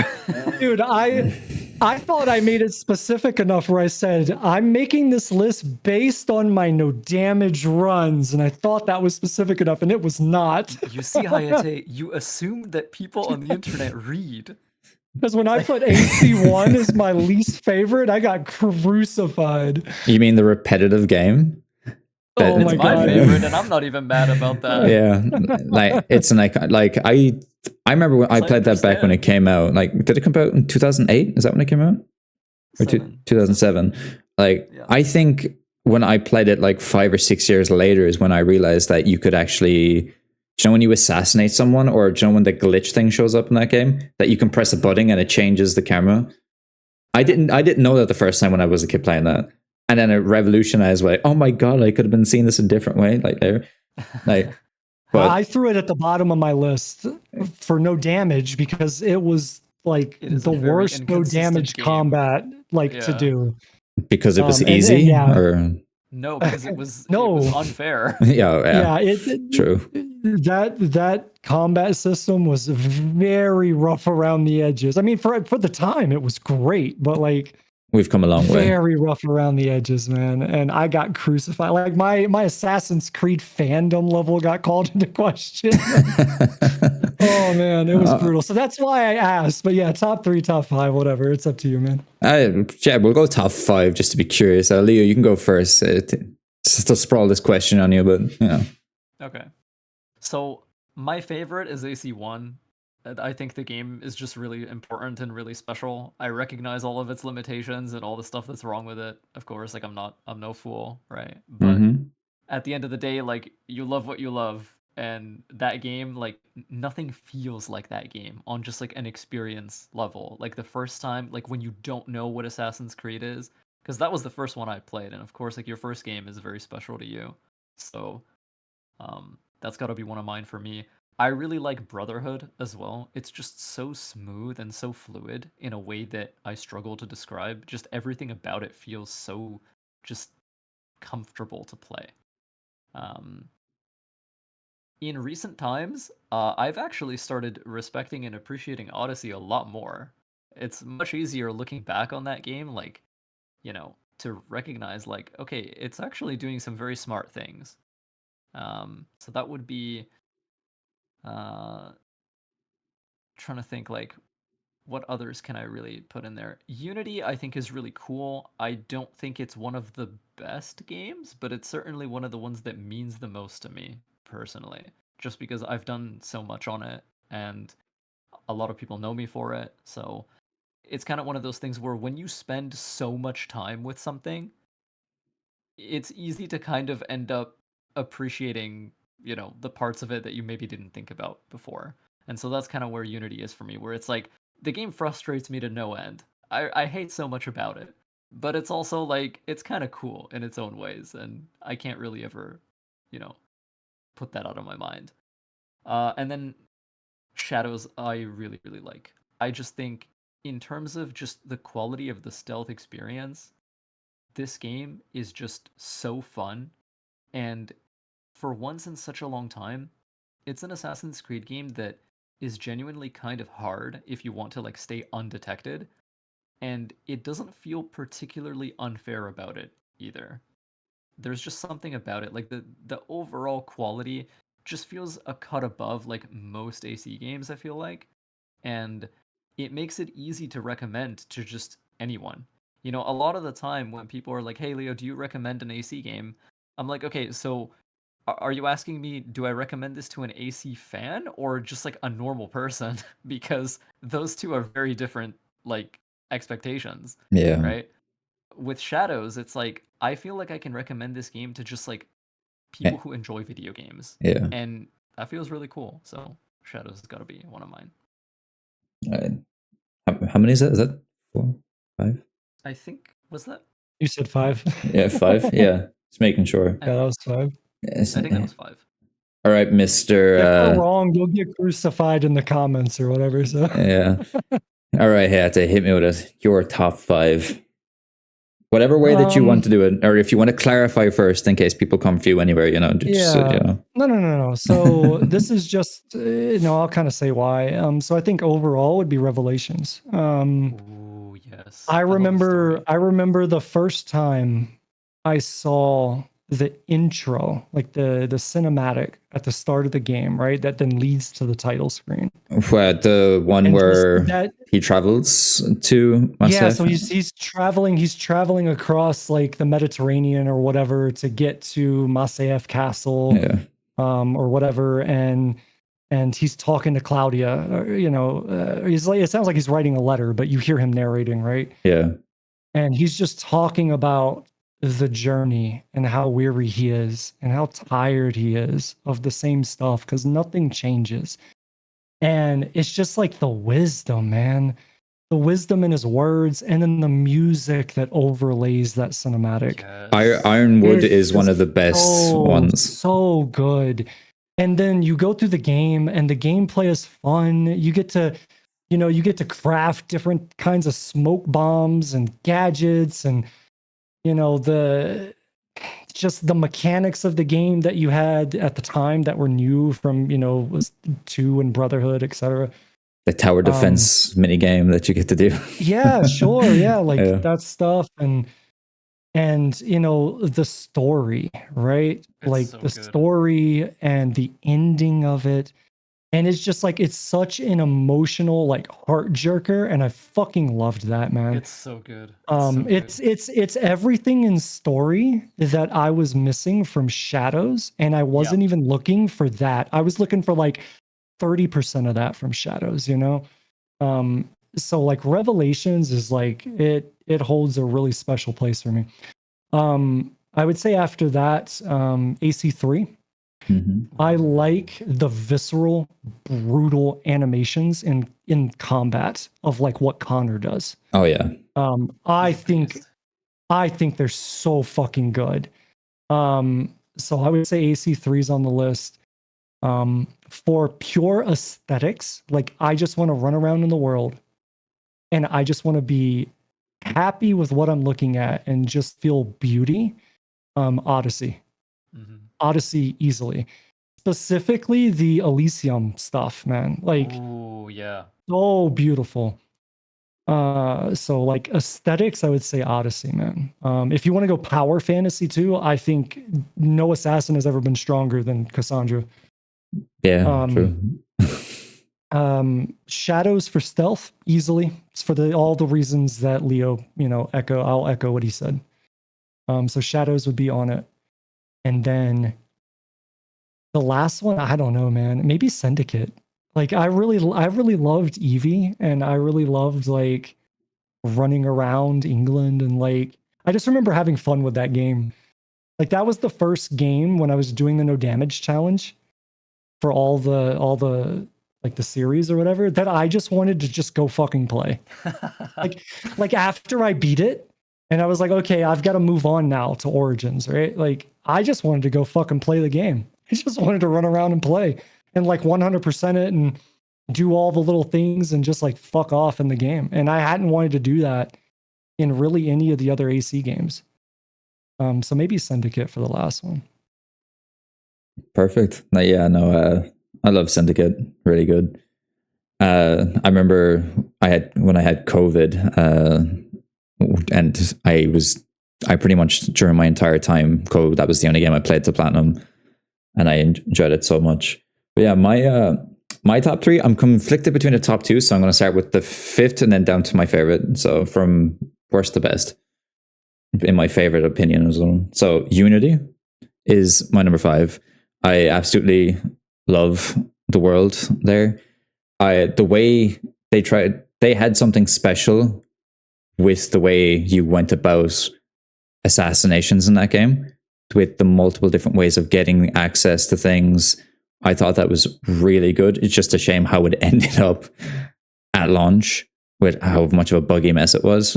I could go into a bunch, but I'm pretty sure Leo just said Unity as well, and he went into kind of almost mirrors the same things as me, but the way the options that you have to get to where you need to go for assassinations in that game was fantastic. I have to throw in after that, number 4 would be AC2, just classic, perfect game to play through, like even on a weekend or something, just to go through that game. The iconic shoot the flying demon using using all of Leonardo's inventions was fantastic. AC Rogue is my third. I absolutely loved the we have a lot of bias there. Come on, is there some bias? Well, because of the Irish character? Is that what you're insinuating? Yeah. No, it's not. I love wholeheartedly insinuating, dude. No, I really enjoyed the story to begin with. I enjoyed the story of it, the conflict between what the game presents with playing as a Templar that's not really a Templar type of thing. You know, he's his own man. Especially that there was a time where I was annoyed at this game because I remember it released the same day, if not the same week as Unity. Yeah. And they were like, "Oh, you don't need to play both games because one of them was a PS4 game or PS3 game, and the other one was a PS4 game." Kind of do. Yeah, but you do once you've played them. But back when they released, they said you didn't need to, and it's literally a blatant. Literally, one picks up where the other one left off. And like when I found that out, like because I never played Rogue at launch, I just went straight into Unity, and because I picked between one or the other, and I went to Unity. But I enjoy the amount of characters as well, like from previous games that Shay goes through, like tries to assassinate and stuff like that. The naval combat, but that's. There's one thing I will brush on at the end that I'm curious that nobody said, which will lead to another thing I'll say afterward. But anyway, then Revelations for me. It was between Revelations and number 1, but it's the same thing that Hayete said. Like, it's just that intro. I still listen or watch that trailer at least 2 to 3 times a year because of the music. Because Woodkid is amazing, and I'm not sure if you're like. Watch or listen much to Woodkid stuff, like this song Iron. Then there's his songs in Arcane, the animated show, and then he's got What Could Have Been, as well as he has songs in Death Stranding, and he has the new song like To the Wilder that's coming out for Death Stranding 2. Like his music is just phenomenal, and the first thing I think of in Assassin's Creed is I think of him with that, like I always think of him with this game, because watching that awesome sequence of where you see Ezio fighting and then you just see Altair just brushing past and stuff like that. Chills every time. Like, I just love that so much, as well as that game had its own, like, the hook in that game, like, traversing. I loved building the Brotherhood more in that game. The characters were great. And, like, mostly, as, like, Hayete said, like, this, you've been with this character for 2 other games now. And... Yeah. like, seeing him get old, you've grown with this character, and you, like, seeing what he's done and what he's accomplished for the Brotherhood in his time. And then is it the Assassin's Creed Embers short film thing? Yeah, it followed. Yeah. And it's like, oh god, like, Revelations has to be up there. But it would have been my number 1, but I just really love Assassin's Creed Origins. It's one of my favorites. I love Bayek. I love the way, like, his story and the way him and his wife do the creed, and how I don't know what your opinion is. What do you think of the way there was, like, the hawk, the skull in the sand, and when he takes off, it's the AC logo? What are your opinion on that? I thought that was a creative fucking way to do it. I wouldn't have thought of that. Yeah, like, I wouldn't have thought of that. Especially because like, birds have always been kind of an iconic thing, even from, like, AC1, because that's where we know we can jump off of, and, like, Leap of Fates. And, like, so seeing, like, that kind of all the way up to here and everything, I just think it's fantastic. I think the combat, like, changed the way. I was so excited for this because we took a break, from Syndicate to this, and I was like, oh, no Assassin's Creed game next year, because I used to be really... movie released in between. Oh yeah, and I just love, or, like, to be fair, it's between Origins and Revelations. They're, depending on my mood, most of the days, like, it'd be Origins, and then some other days, I'd be like, oh god, it's Revelations, you know. But one thing I am very interested in, which is, it tells that we're actual people that play Assassin's Creed for Assassin's Creed things. None of us mentioned Black Flag. That seems to be everybody else's popular game. It's one of my favorites too. I just only had 5 slots. To be honest, I would replace Odyssey with Revelations, because I love Revelations so much. Like, I just...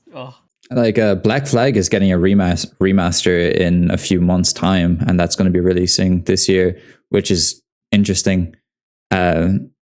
Do any of you see yourself playing AC Black Flag when it releases later this year, or you think you've had your time with that? I'll play it. I'll play any Assassin's Creed thing that comes out. Yep. Yeah. Like, I might not like it in the end, but I'll damn sure play it. I'll try it, yeah. Yeah. Why not? Like, it is interesting that because of the financial trouble that Ubisoft is in, that they're like, oh, everybody loves this one the most, so they're bringing back this one.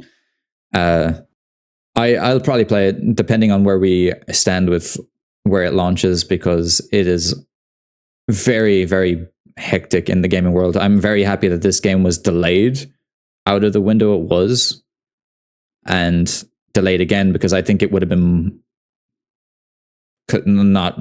I don't think it would have hit the milestone it did if it released last month, because of the amount of games that released. And there's always this one thing that I'm not sure if it's a case of the way the industry is going, or that, like, the way they have talked about that there's 3 million sales, or they haven't said 3 million sales, they've said 3 million players. And that concerns me just a tad bit when it comes to what they've had for this game's expectations, because they have this game on Ubisoft Plus. Yeah. And so that's like $17 or $15 for Ubisoft Plus. So it's like 20 euro here. So, like, even if people just wanted to try that out, they would have done that. And it worries me, like, game retailing at like $70 or $80, and say 1 million people bought that, that'd be fantastic. But I always get a bit worried when people like Ubisoft and people like EA, who are financially struggling when it comes to this type of thing. So, like, I forget the name of the game already. God, Dragon Age Veilguard, that's it. when that released, like it hit 1.5 million players, and they said players because that was also on the Ubisoft or their is it EA Play thing that they have. It also launched on their subscription service, which I like. Anthem sold more copies of than Veilguard, which rest in peace, King. You could have done so much as a Destiny player. I would have really liked that. But so I get worried for Ubisoft and this type of team where they say players, because the metric there, it is a bit worrying. Like I feel like there could be some studio shutdowns, and I hope this team doesn't get affected, because if they work on what they have now, like, you know, we see the flaws in it, we know what we like in this type of game. Like if they can keep the stealth elements from this game, make their next game a bit more linear, would be fantastic. Bring it back to just one character, maybe. Has nothing to do with Yasuke or anything like that. It's just let me play in a city, please. Yeah, just let me play a condensed map. Like the one game I always go back to when I think about density in a map is Batman Arkham City. Like that's one of my favorite maps is that map. I like how dense, and like it's not too big, but at the same time you're a Batman like gliding around the place. So you know, probably I don't know how Hayete feels about that, because I know he's a fan of those games also. But like I eventually you're gonna get your wish. They can't. I know a lot of game devs personally, right? So like I know a lot of the behind the scenes crap that, you know, goes on and gets talked about. And one of the big ones right now is, you know, for the time and money investment into producing these digital arts that they put out. They can't, there's not a whole lot of runway left for them to go down. Right? Because quickly you're going to get to the point where expectations of gamers are going to be better graphics, bigger maps, you know, more this, more that, more this. And that quickly becomes unobtainable, because then your development time turnaround is a decade. We've already got games that, you know, take a decade to get out, right? Mm-hmm. And that's too long. And it's because they're too big. They require too much and blah, blah, blah. And then they come out and they fail. And then you realize you put $250 million into it or whatever it is, right? Mm-hmm. That's not sustainable for any business.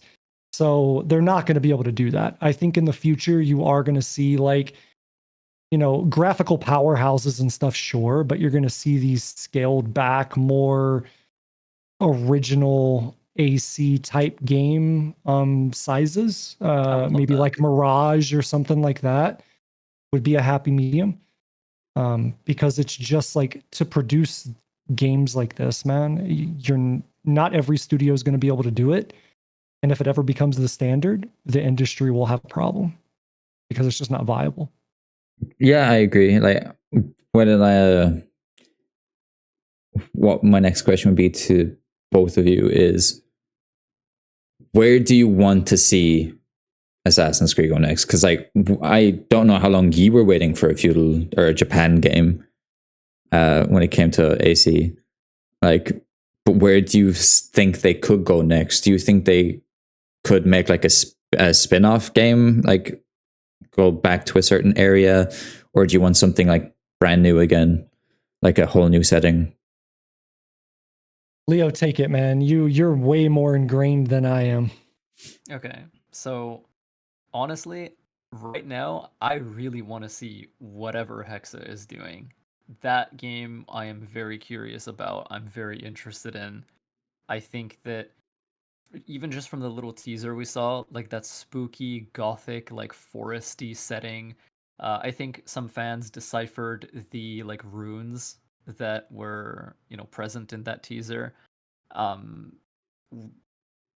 from that they kind of discovered it's probably going to be Holy Roman Empire, so like Germany and like witch trials.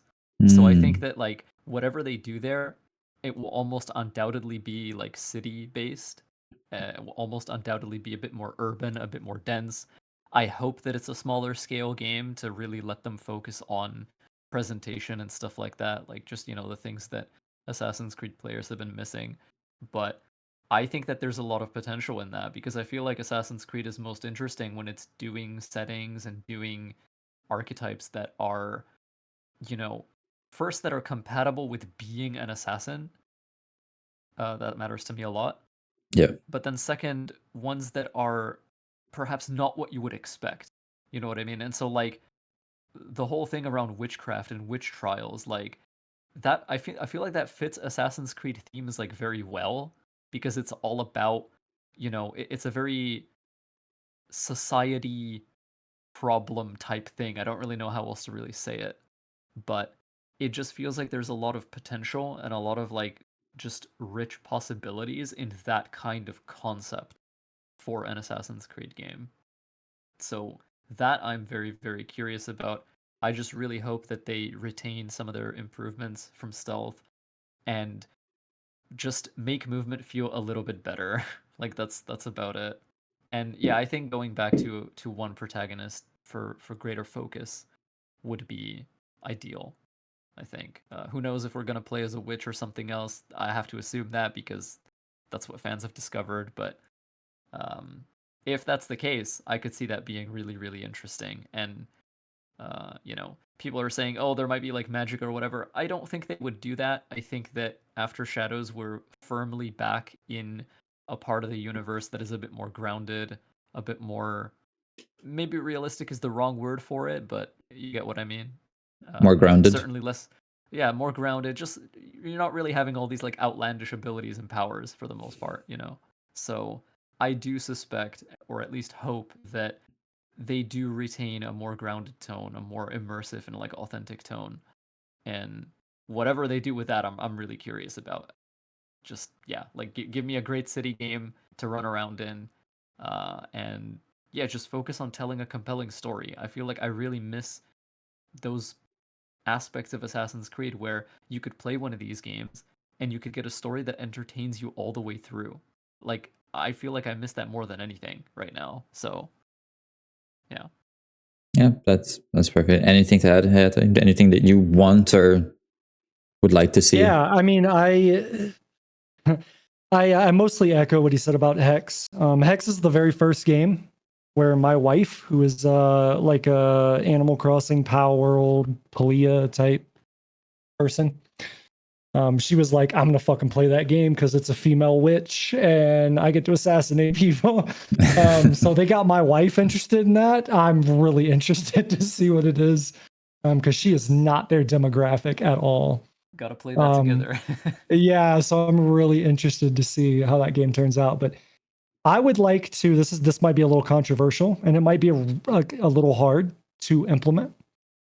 But I would like them to do a game on something I've seen fans say for a while, which is a like World War One or two era set game. And we know and I think that would be potentially difficult because at some level you're going to have to introduce guns, like guns that you're going to aim or whatever. And how do you do that and still keep the melee up in your face aspect of assassinations, right? Mm-hmm. So that might be something that you'd want to carefully navigate. But they also had an assassin's character in Watchdog Legions, right? So, they did, yeah.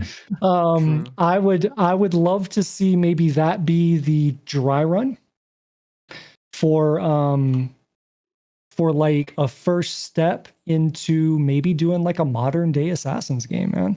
Oh, yes. Like tell the modern day story in a full-fledged, like we're focused on modern day and it's an Assassin's Creed game. I've been begging I think that would be really cool. Years. Yeah, I think it would be cool. Yeah, no, that's a great idea because it would make it a lot easier, especially because like back when we had Desmond and we'd see the glimpse of the modern stuff with him, we'd always be going back to the Isu and, then back to the past as well. Like being it set in like just one focused story, just on how the modern day Assassins and Templars story is, I would definitely agree with that as well. Like I I can see it being possible for the World War one. Like we have had characters like is it the Evie's or is it Jacob's like niece or Lydia Fry. yeah, Lydia. Like she was it World War One? Yeah. Yes, Yeah, I believe yep. so. Yeah, so like they could make it a way where obviously inspired by real world events where she could have possibly like a silenced weapon that's like a gun, you know. They could make it that way. Mhm. Could also have that, but yeah, no, I think you've all done perfect with the way it is. And I think we're pretty much wrapped up now, though. What do you think? Sounds good to me. Yeah. Just Yeah, one so- last thing. yeah. Probably just what else have you guys been playing, real quick, in one sentence? Oh, bro. I've been down the rabbit hole of Death Stranding and Dark Souls 3. And that's what I've been doing. Nice. Yeah, I've been playing the first Berserker Kazan, which is a very polished, very high quality. I heard that game was Souls-like. difficult, man. Yeah, It's it is. difficult, but it's very fair. It's very fair. My second run, bosses I used to struggle with, I barely take a hit on now. Yeah, no. Nice. Like it's I a game I'll recommend it get. if you like parrying. Yeah, no. Yeah, it's like the closest thing I can think of is Sekiro would be the closest thing that it can be close to. Gives me very, very Sekiro, very Fallen Order vibes with just like the parry focus. Oh boy, he's speaking my words. Yeah. So yeah, like thank you both for coming on. We've had a good deep dive on what the game is like, what we hope to see in the future.